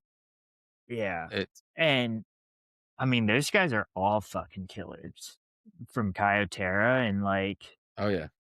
so he's not a black belt, but Santa Cruz Paleo. Um, I think he's a blue belt, but I saw a clip of like this looks maxer went to his gym and then they basically beat the shit out of this kid, this Twitch kid. Or I guess he's on Kick. He's a streamer, but they beat the shit out of him. And I was like, and the gym that it was Surf Fight in California, which is Majid Hodges' gym from Gracie Baja. Okay. Uh, he's a throwback. He's the baseball bat choke guy Yep. that used to have dreads. And I respected Majid for a long time, and I still do. But like the way that they let this newcomer come in on stream on top of that, and then beat the fuck out of him, like literally beat the fuck out of him. Like, not just Like, rolling, but, like, no, like there was bad intentions. I was uh like, that's kind of in line with the fake kind of black belt shit. So fake belts or the fake belt section of this chat, because Yeah. you got like, and it doesn't even have to be like higher end. Like it does seem like celebrities like kind of it almost like the Jake Paul effect. Like they go and they get really good like top of the line instructors, and then but they also get like really quick promotions. And you gotta Yeah. you gotta think they're probably, if you're dedicated training every day. But to me, part of the black belt is like the consistency and the time, like you said in the very beginning. Like it's not necessarily like a like time is the most valuable resource, and these people have money, so they're trying to skip the time part, which a black belt is like aged. I feel like Yeah. the maturity of the belt, like there's more to than just like, yeah, he's a black belt because he knows a lot of moves, or he's a black belt because I taught him my tournament system that Yeah. is giving him like a skill set. It's like you have experience with all the angles. Like you get to a point, in my opinion, you get to the point where you and I can like dissect something on our own. Yeah. Like There as has to be a competition aspect to it, I think. I'm not saying every black belt has to go out and win worlds or win pans or something like that, but that's how you truly see jujitsu in yeah, its raw form. yeah, and yeah, 100%. And like there's also like a point in jiu-jitsu that I don't think you can buy with, because like you and I have been in these positions for so many hours and so many spots and so many different ways that like we can like dissect how to get out of them, or Yeah. coach somebody who's in them and be like as a white belt and a blue belt, you're kind of always lost. Yeah. And somewhere around purple belt it starts clicking, like you start learning how to teach yourself. Like you can kind of sometimes go home as a purple belt and evaluate yourself. At least in our gym, like our skills are about to like, why I keep getting armbarred? I've noticed because my arm is extended. And, Yeah. oh, in that position, I'm putting myself, "Okay, I can correct that myself." And then as we get to brown and black where we are now, you and I can, like, we know, like, the concepts, we know, like, the frames, we know, like, the skills, and I think that you can't buy. So, like, when you see No. people jump in the line, it's kinda like, "Okay, you're throwing a bunch of money at an instructor." Like, what is it, Tom Brady's wife? Yeah. Like, But they're the Valenci brothers, they don't even do the same kind of jujitsu. Like, they wear karate gis. oh gosh. Like, it's a weird gym down there.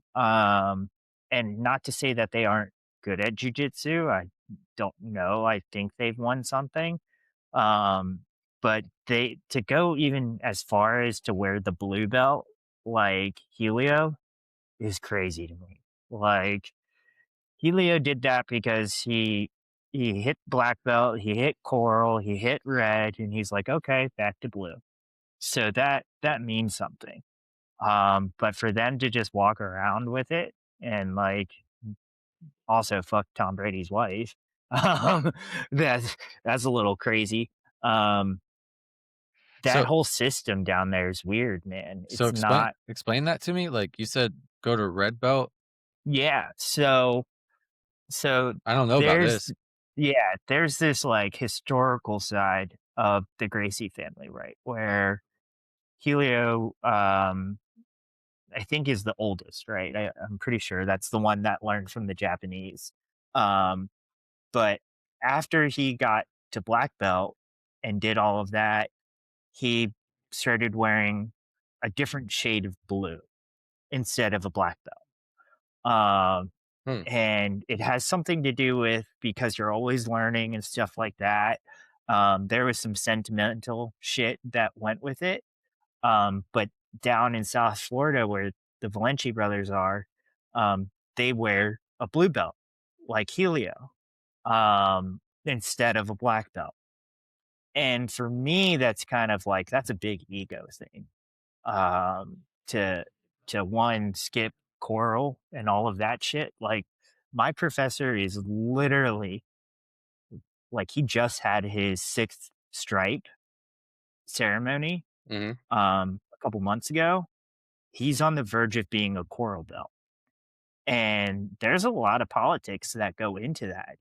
It's not just like, oh, 30 years, here you go. Like Henzo's got his, and a couple of the Machados got theirs.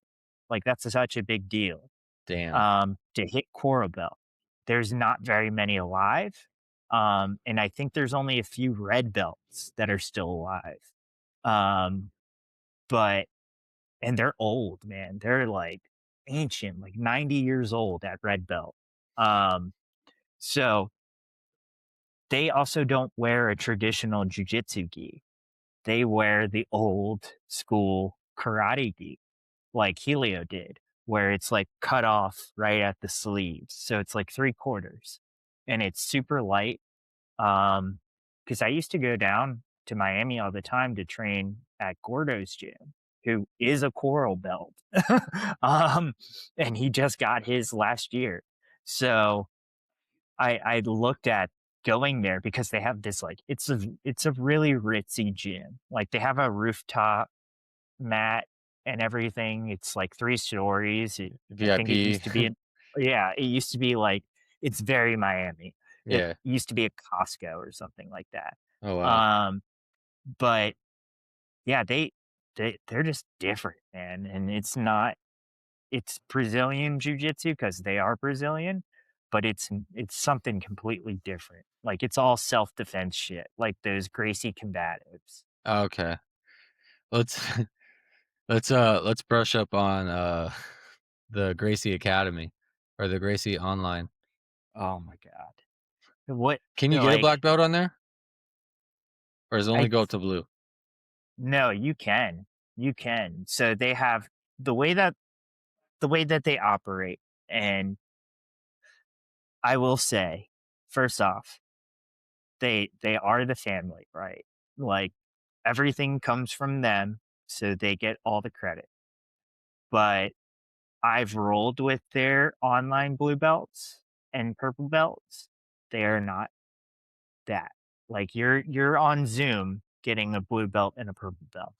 Um, Well, that goes back but to, like, your Ashton Kutcher thing, yeah, like, they you have to test it, like, pressure test. yeah, they have official academies. And so that's where it kind of gets into like the pyramid MLM scheme, right? Is they have like official academies where a black belt tested under them in California on the green mat and all of that shit. Um, which I think there's some money tied into that shit. But basically you go through this online course and you record yourself doing these moves to get your blue belt. And then at some point, you can go to a certified academy and train with other online blue belts and level up and shit like that. It just seems like a money grab. Yeah, because that's, like, in my opinion, like, if you wanna learn self-defense, you gotta, like, self-defend, like, I don't know how else to explain it, like, it's a physical thing, like, Yeah. I mean, I think we all got the sense of it and, like, who it's marketed for. They're probably like, "Oh, there's this whole string of people who are afraid to step foot in the gym because that's a Yeah. hard thing to do, is, like, to step foot and start like, that's one of the harder parts of the sport is to get in your ass in the door." Um, so they're probably like, "How do we capitalize on that?" Yeah. "Oh, I got it." I appreciate that they call it Gracie combatives and not jujitsu. Like there's a really big difference. Yeah, Um, I guess but that's cool. yeah, but I've met a couple and I've trained with a couple. They come in and one of them was very humble. He was like, I got my blue belt online.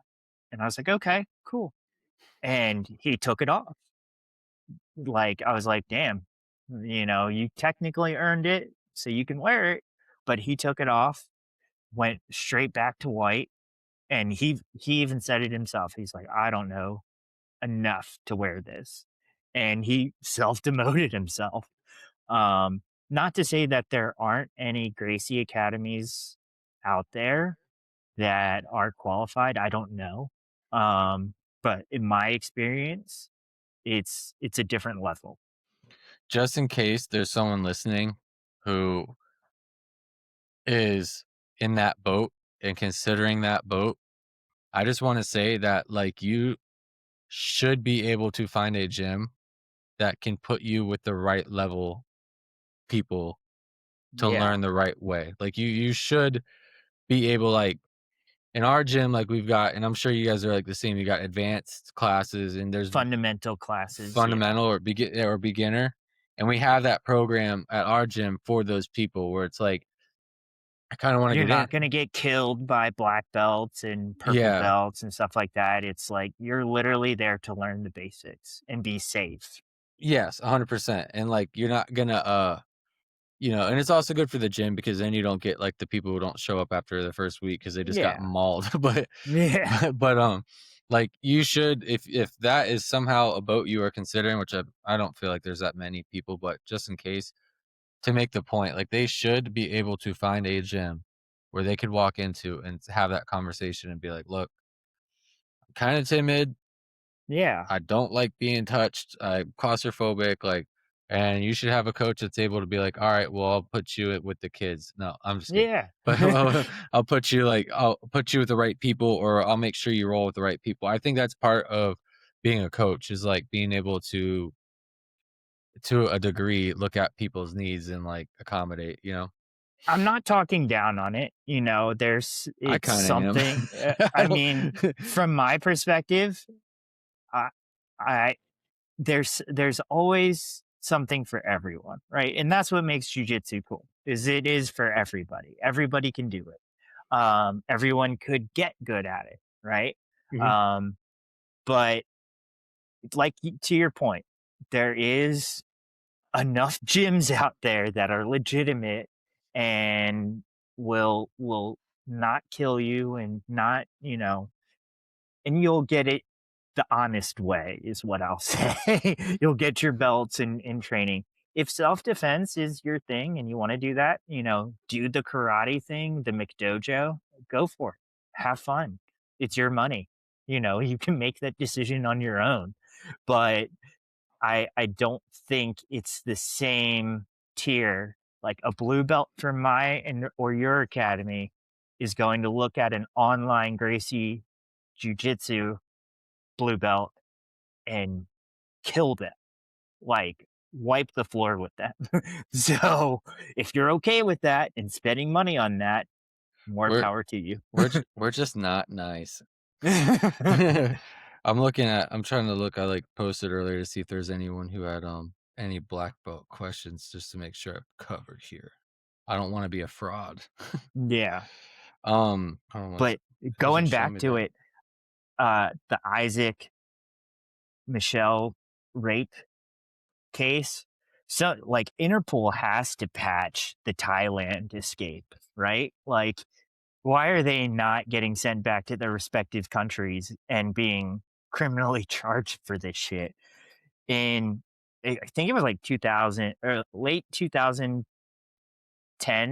Mhm. There was a Lloyd Irvin black belt that did the same shit. He got accused of rape and immediately fled to Thailand. And DJ Jackson, he was like a world champion. He was really famous, and the case looked bad. And he's lived in Thailand since that news came out, and he's still there to this day, living in Thailand and training. So so what happened? Like, I don't know much. I've seen, like, Craig Jones posting about it. Yeah. So a bunch of females came out saying that Isaac crossed the line, right? And did not respect, there was no consent, essentially. Now, I didn't go too in depth on how far he went, but, he's a good looking dude.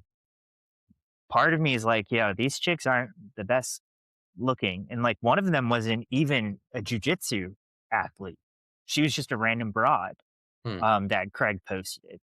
Um, but it didn't make sense to me. Part of me, I want to believe that this is all just like some fraud shit and like Craig being Craig. Um, because it does not all of it adds up. But at the same time, he did flee to Thailand and is living in Thailand and has no plans on going back to the United States or Australia. That's that's crazy. Like, I mean, it seems like with how crazy and it's kind of funny with how like Craig Jones's morals are and Yeah. his respect for himself.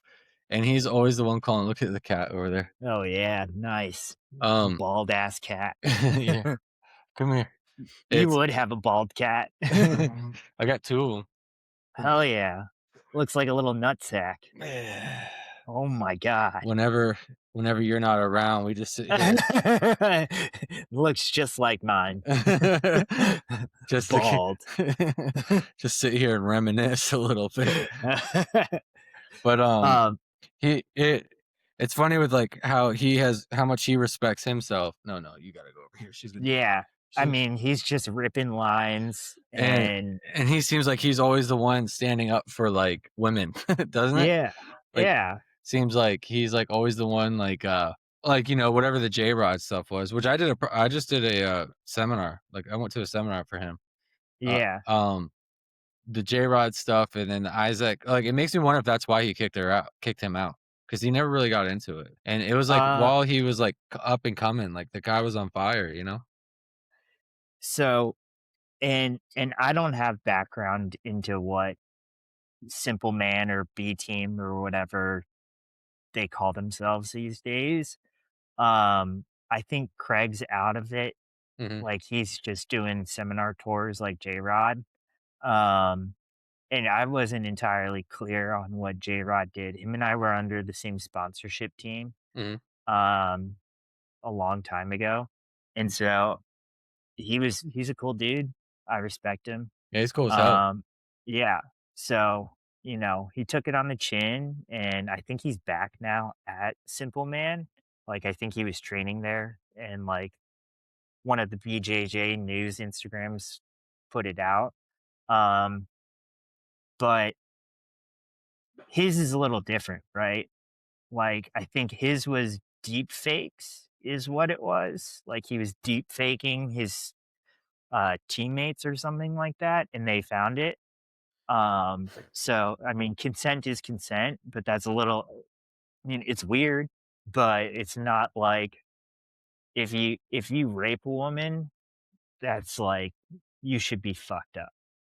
Um, and deserve to be kicked out and sent to jail or kids, some Oh, yeah. anything like that, Should be 100%. you should be hung upside down and beat, but, Yeah. yeah, so it was really funny. So, this is a funny part of the seminar. So, I went with a group of 3. So, like, one of my buddies from the Nogi class was like, "Hey, I'm getting tickets. Will you go with me?" And Yeah. I was like, times are hard right now, man. Yeah. I gotta get solid income and, figure out my future." And he's like, "Give me a private." And I'm like, "Perfect. I'll give you a private Alright. lesson. Sweet. Now we're talking." So, like, I went with them, but the deal was, and I knew this was gonna happen, like, I'm gonna get the random guy I'm gonna work with a random guy at the seminar. Yeah. So I got teamed up with this guy, and this guy was like, you could just tell, like, he said he's taking a break from jiu-jitsu, he's just getting back, and he's all excited, like, this is, like, Revived his love for the game. something like that, yeah, and it was, like, I could tell, like, he was a not, like he was a cool dude, I enjoyed, like, meeting that guy and working with him, but J-Rod, like, came over at one point, and we were doing, like, some of the, what's it called? The mousetrap. The Yeah. mousetrap stuff. So, like, we're working on kind of that, but I kept going to crucifix, and I kept finding Mm. crucifixes from different angles, and he walked by and he's like, "Oh, that's," or he said, "Nice crucifix," like, he liked it, and I was like, "My career's complete. I don't need anything else. We're good. Yeah. We're fine. Like, I can retire today." But just joking around. But he kept coming over the corner a little bit and, like, hanging out. So, like, I was, like, bullshitting with him a little bit. He's a cool dude, super laid back, like, nice dude. And it was funny because the guy I was working with was, like, I could tell he's, like, trying to start conversation, but didn't know how to do it. Oh, yeah. And, like, one of the things he said, he was talking about, like J-Rod was talking about how Craig Jones is the worst training partner in the world, Yeah. and I'm like, "Why?" And he's like, "He hurts everybody, he has no chill, he's a spaz," and we're like, "So who's the best?" And he's like, Nicky Ryan is, like, phenomenal, like, on the mats and Yeah. everything, he's, like, the most knowledgeable and, like, the guru, and then that kid says, "So what happened between him and his brother?" Oh my And god, and, no. like, my heart, like, stopped, and I looked at him, and I saw J-Rod's face, like, kinda like he was like, well, I don't really," and he goes and then the guy goes, "If you look at them, they're just so different, Oh. one is, like, built like this, and one of them's built like a little gremlin. What the hell happened to them?" Like, and J I could tell his face just, like, relieved, like, everyone thought this kid was just dropping the big question, like, right off the rip and getting this shit going. And, like, I saw the look on that man's face, like, "Oh, well, I don't really know," and Yeah. and that kid's like, "They just look so different." Okay. And Thank he's like God. "Oh, yeah, yeah, man, I don't know, man. Isn't that weird?" And, like, kinda walked off, and but he would belong that dude belongs in, like, our gym environment. Like, the just by the way he, like, talked, and you could tell, like, there's, like, he would belong in either one of our gyms, like, the Yeah. shit talking, like, BSing, but dude, my lord, that he told me he's like, "I've gained 20 pounds since I've, like, left B team," and he's pretty, like, stocky, and I'm like, "Oh, really?" And he's like, "Yeah, I've gained 20 pounds." I'm like, "Doing what?" And he's like, "I've just been eating and lifting a lot." He's like, "I haven't been training. I've, my cardio actually sucks." Yeah, he's like he's driving on his seminar tour. Like, he's So driving it's himself, yeah, so he's like he's in his car going up and down the US doing his seminar tour. So he's probably eating like shit. mhm, He's probably not getting good roles because seminars are like that where you don't really get to roll with people. Or if you do, it's a weird kind of role. mhm. So I believe that. He Um, do well, you think we're ever gonna see him back on ADCC or CGI? that was the other part of my story is he told me his cardio sucked, and he was like, you know I was like, "Oh, man, that sucks." But there was, like, a whole hour after the 2 hours plus of him training or teaching where he trained, like, an hour with everybody. Well, not Yeah, well, I couldn't really get the drift. I didn't get to roll with him because, like, that guy was sending all of his black belts in to roll with him, but yeah, and then I didn't understand the hierarchy. Like, is it just, like, his gym is able to roll with him, or are we letting everybody? Is there a line? It just kinda yeah, seems like people just keep jumping in there. But, like, I lost interest after, like, 45 minutes of standing there because for him having shitty cardio, the dude was not breathing heavy and just destroying everyone at will, and anytime someone looked like they had a chance, he, like, would just put in, like, a 10 to 15-second burst of energy that just freaking yeah. like, just to show there's levels, and he'd be like, "Okay." Like, there was, like, this one huge ass, like, kinda built like your professor, like, big and thick. Black belt. He was intimidating looking, bald dude, white dude, and he looked like he was doing great at first. And all of a sudden, like, I'm like, "Oh, He man, turned it on. this guy's got a chin." All of a sudden, he picks the dude up, puts him down. Before the dude could even sit up and react, he's on his back, choking him. Yeah, Then they reset, and he, like, takes him down again. I'm like, "Alright, there's levels." He's not even trying, but for telling me you have no cardio and then destroying a whole room full of black belts for an hour, not even, like, no break, just, like, one after another, like a Shark Tank, like, there he that that reminds me of and it was one of the old YouTube videos that I remember, like, fondly when I was, like, a blue belt was this was peak Keenan Cornelius. Like, he had just, like, won one of the majors, and he was on a seminar, and they recorded it, and it was a whole line of people, exactly like you're saying, going through, and every single person lasted like, the whole video is 45 minutes, Oh, but he cleared out a whole room of this is people, Keenan? and yeah, Yeah, and it was less than, like nobody lasted longer than 40 seconds. I've seen that video. I also like the videos where he's commentating as he's rolling. Yeah. I've tried a couple of times to make videos like that, and I don't know how he did it because I can't get the mic to stay, like, it ends up, like, in my gi or, like, whatever, Yeah. and it's also kinda tough, like, it's also, like, tougher than I'm like To talk through everything while you're doing it. Yeah. I can do it, like, sometimes when I'm, like, trying to make a point to Jake, when, we started getting him ready for pans, as I'm, like, coaching him, like, the concepts or what I'm trying to drive, I'm, like, telling people, like, "Alright, go, like, fight the guard pass," and as I'm doing the Yeah. guard pass, I'm explaining my thinking and what problems I'm handling, and I can do it, like, that way, but it's, like, whenever I'm trying to, like, record it, I don't know if it's, like, the pressure of the camera or whatever, and also, like, the microphone staying I'm worried about. It's Yeah. actually pretty hard to do that, so those roles where he did that, like, live commentary is pretty sick, like, I wish he would, like, become a figure again. He was really influential. Yeah, Uh, Not just because he was one of the first Americans to win Brasileiros, um, but that fucking cat, man. I know, it's Um, kinda creepy. but he was one of the first Americans to win Brasileiros. He's won every major you can think of, and then broke off Autos and just disappeared, man. Went off into the sunset.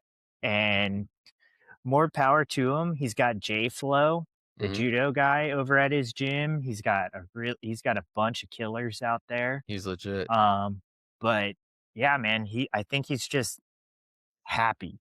And I think jujitsu to a point to him and competing and stuff just broke the man down and now he's finally happy again. So To answer your question earlier too, I think J-Rod hops back. I think yeah, he's young. He's a I I'm not trying to glaze too much, but, like, that was, like, one of the best that was one of these, like, times where I was like, "Oh my gosh," like, that's damn. damn, like, I thought about Peak jujitsu. I thought about the night before, like, if I get to roll with him, what am I gonna try? What am I gonna do?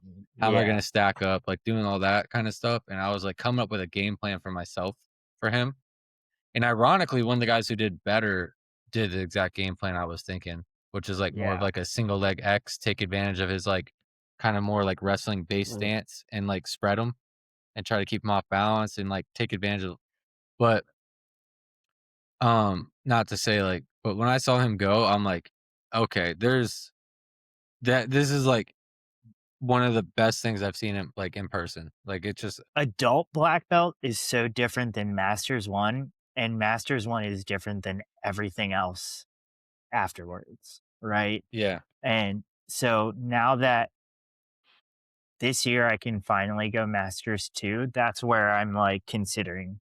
Part of me is like, "Okay, I'm probably slightly more athletic than everybody in the division right now because 'cause I'm coming fresh off of Masters 1." Because I felt that way coming off of adult into Masters 1. I was like, "Oh, this is easy."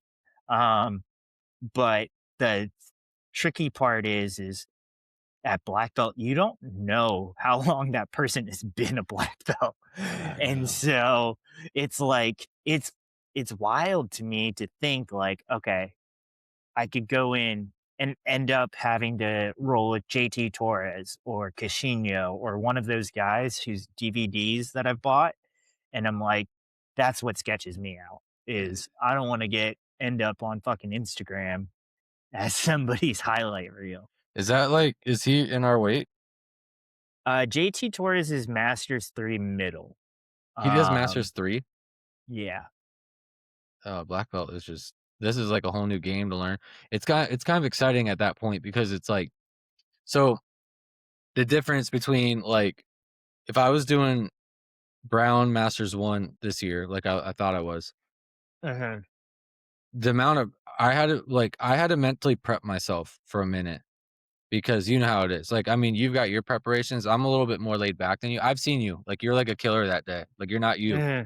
You know, I like when I saw you in Orlando, I understood you and knew you a little bit more. But like, had I met you and that'd be like the second or third time we've talked, I'd be like, oh, this guy's a fucking prick. Or Yeah. like, we're just not cool. We're not friends like I thought we were. But I already knew your mentality and you.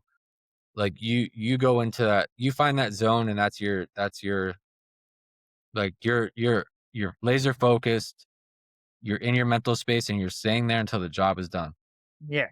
Where I get like that, but, like, I don't show it, and I'm more, like, open and, like, fun, and I'm a little bit more on the fun spectrum with it. I'm not sponsored, I don't have much skin in the game. It's just, like, Yeah. it's just 'cause, a little bit more pleasure, right? Um, but, like, the pressure of the way I was thinking of it was, like, I had to get myself in the mental space. I don't know if you ever seen Vikings. Have you ever watched that show? I started it and I really wanted to watch it all the way through, but It's badass. There's a part where he goes on the mountain, and he sits there, and everyone's like, "Why is he on that mountain?" And, like, they're like, "He's prepping himself." And they're like, mm, "For what?" And it was just kinda like, "For what comes next?" And I'm like, that's, like, where my brain goes. Like, I isolate my mentality to a spot, and I have to find it in order to, like, get there. So, yeah, I felt like I just got my brain to that spot. Like, I just got my mentality to that mountain. And I'm like, "Alright, next is gonna be training hard and trying to stay focused and not think too far ahead, and then next is gonna be, like, I have this one chance to do it. Like, yeah, I'm gonna have to, like, go out there willing to die to do it, right? Or, like, not lose by some stupid bullshit of me tying yeah, my belt because I can't understand the fricking ref that I'm talking to, and yeah, having some guy who's willing to win like that at me. Like, now I have yeah, to go in there and be like, "We're not friends, and we're not gonna be friends."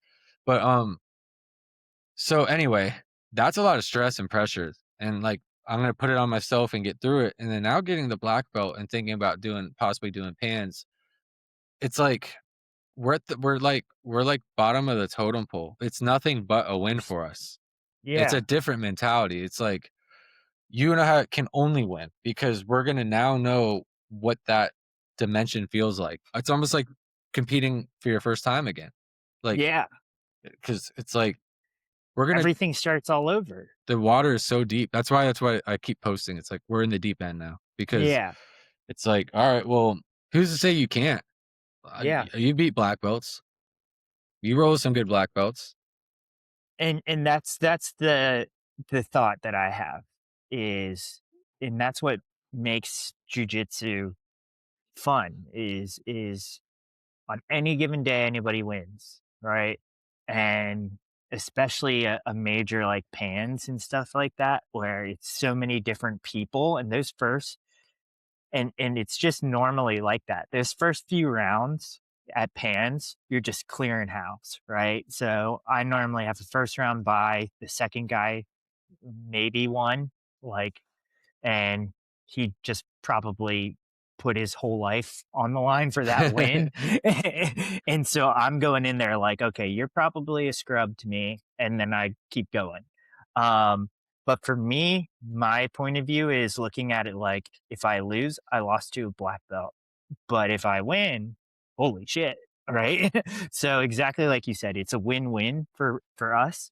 Um, but the biggest thing is I don't wanna spend that money just to Yeah. get fucked up in the first round. The way you put it was, like, so perfect, like, $150, like, plus registering our belts now. Yeah, Like, that's kinda crazy to me too. This is where I think, like, and I've got there's no leverage here, but, like, IBJF, man, like, I feel like they haven't adjusted their rules or rule set or anything, and the sport has grown so much that, like, it's, like, time for a little bit of, like, a kinda like the NFL does, like, every so often they're like, "Alright, what do we need to fix?" But yeah, because less and less people are competing because of the prices and stuff too, yeah. I and mean, but one thing I wanna note is it is $35 to renew your membership. To get the plaque and the certificate, you have to go through all that course shit and do all of that. That's a completely different thing. Oh, really? I just paid $35 and it says black belt. So, That's what and then I can go and compete. That's fine. I'm good with that. I don't need the whole plaque thing. The other thing that you're talking about that you have to pay like $400 Mhm. is to be certified is you have to go through a rules course, referee training, a, I think like a CPR class or something like that, and then you have to compete on top of that. That's completely different. Oh, so Uh, okay. but to just compete at black belt, it's the same process as if you went from brown to purple. Wow, that's all right. So, but does that include like when I did pans that like a couple years ago, Zach couldn't coach me because he wasn't registered. Was that he wasn't $35 registered or he wasn't $400 registered? He wasn't $35 registered. Oh my gosh. And so that's I think that's the big miscommunication that a lot of people don't know Mhm, is there's first off, if you haven't gone from white to black um through IBJJF, it's very hard. Like there's a lot of politics involved. And to become a black belt when you haven't gone through the entire chain mhm. is very difficult. And there's a lot of requirements that they do. And like people have to like interview you. It's a whole fucking ordeal. Wow. Um, but since we've competed and gone through the whole cycle, it's 35 bucks. Okay. Um, but it's very confusing the way that the website is worded. It makes it seem like you have to spend all of this money and time to become a certified black belt. No, that's not it. It's literally, I just renewed my membership. Marcio signed it and I'm good. Just like yeah, just like as if I was like renewing anything for this year to Yeah. compete. Okay. Well, that's good to know, and that's good to put out there because that information is a little bit like tricky to find. Yeah. Um, like my buddy at Smart Jits is trying to make it to where people can compete under him, and he said he had to pay like 200 bucks or something like that. There's a whole thing in order to establish an academy that people can register under. It's I think you have to be a 2 or 3 stripe black belt, and you have to, um there's a specific course that you have to take. Um, it's pretty involved, Wow, um, for people to register. So, I know there's a lot of different loopholes, like whoever gave him his black belt, they can register under him. that's what he's doing. Um, yeah. So, but yeah, I think it's 2 or 3 stripe black belt through IBJJF, and yeah.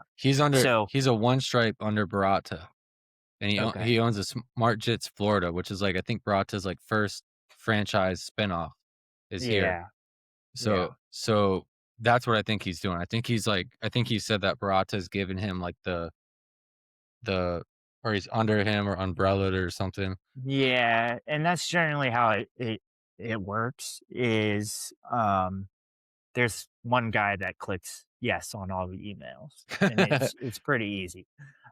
They took the hit, but no, the thing about it is like the $400 that you're talking about and the course and all that stuff, like, that's, like I don't think since I haven't done it, I don't think in 3 years from now that they're gonna recognize my first stripe on my black belt. Theoretically, they should because 'cause I'll still be probably competing, Mhm. but it's I don't know how the whole stripe thing works on black belt for them. I know I legs haven't is only seen like it. a two stripe on there. Yeah. Um, I don't know. Yeah, but yeah. He was like someone asked him the other day, they're like, I think they asked him how much he paid to register, and he's like, "How much did I pay or how much do they know?" And he's like, "If I want, I can go in there and pay a bunch of money, and I'm a 4 stripe." And Yeah, he's like, "Or I'm just a 2 stripe." And, yeah, I mean, it's IBJF is like I get it, they do a great job, I mean, I can't, like I just, like I just wish the reffing I wish we would have a ref meeting and, like, get some solid staple advice down, you know, like Consistency is what it lacks, but they're the best in the game, so you they just do gotta run have to a suck it up. they do run on time. They do like they do a good job. It's just Yeah. they also do favor guard pulling. Oh, I mean, it's not just guard pooling that they favor. If I my name was Andre de Santos de Jesus, I'd probably start off with an advantage too. I was making a joke, man. Like I want to make like patches for gis that go across your back shoulders, and it just says like De Silva, Yeah. like maybe like De Silva with like the Brazilian flag or like the globe in between it, and we could just slap that on like all of our gis and like maybe I like think we're gonna actually have to cut this part because I've seen people get suspended for a lot less. really, Yeah. but for Some what guy conspiring? no, some guy posted an Instagram picture of him flicking off his friend on the podium, and they suspended him for a year. Really? Mhm. I made a post of me talking about like doxing the ref that with Robbie that like I like said that I sent him a bunch of stuff, but I didn't I just like took screenshots of like Amazon items and I Yeah. said, "So I'm sending all this shit to his house and we're calling it even." That's They've got eyes everywhere, man. really they are like a little mafia. Like that's messed up, dude. I'm not well, whatever. It is what it is. Maybe Zach wasn't lying when he said that he got suspended for 2 years for arguing with them when they're trying to kick him out. They will suspend you. They're very I don't know.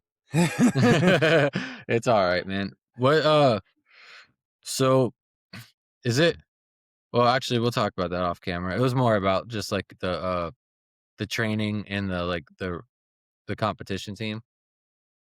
But Yeah, I haven't even started any of that shit. Like, I was more wondering like how would you go about getting a sponsorship? Cuz so this stuff be it's expensive, dog.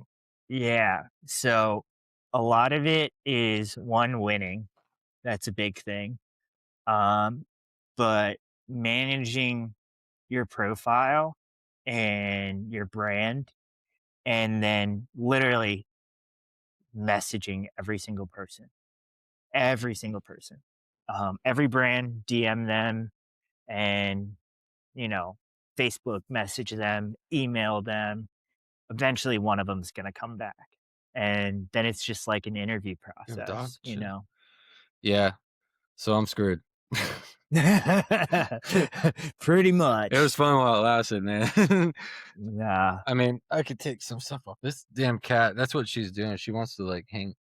She gets like, that's what you need, man. Just run a cat Instagram. yeah, I could make my Kevin DeBerry Junior Dos Santos and That's it. account, and then maybe come up with something. What See, so what advice would you give to somebody like if you had to pass down some black belt wisdom? it's like so cliche to say, but if you keep showing up, Mhm. eventually it'll happen, This damn right? thing. You'll get better. You'll get promoted, but if you don't show up, you're not going to get better. And don't compare yourself to other people. That's the biggest thing, and I think it's the biggest problem that we have in this sport is you watch somebody at your gym that you roll with constantly and they get better, but you're also getting better at the same time, and we're our biggest critic. So, like, just because they're also getting better doesn't mean that you aren't. Now, in some cases, you probably aren't, but there's also like some people are naturally good at this shit. So, That's super solid advice, actually. Like that's something people don't notice too. Is like they feel like they're plateauing, or mhm, like you said, not getting any better. And it is just like you are growing with your team. yeah, Like you'll know that as soon as a new guy walks in the gym, that yeah, like and that's why cross training is so important. And I think it's one of those things that isn't leveraged enough because of how gyms are and the politics, but it's the best way to figure out your level and how you can try it without spending a shit ton of money on competitions. yeah, man, I remember when competitions like $40. Oh, the good old days, man. $80. That was like Little did I know. I should have taken way more advantage of that. Yeah. Just for the sake of it. Like, I just like competition. I don't know about, like, all the rules but, like, just pushing yourself and going against somebody who's trying to kill you at a high level, you're like, that stuff's enjoyable, you know? Yeah. Win or lose. You have to win. Well, But, all right, brother. yep, I was gonna say, Uh, that's a good way to wrap this. wrap it. Put a bow on it. Put a big black bow on it. Clapping emoji or Oh, clapping sound effect. I don't know what you're talking about. There we go. Or hit the transition. Yeah. Oh. Ooh, I wish I knew about that. I would have found Yeah. some spots. So wait, tell me how you really feel about Moneyberg. God damn. That's it. Clip Well, it. now we know for next time. Clip it, Flip Jamie. farm. Clip it. Yeah, clip it, Jamie. Pull that shit up, Jamie.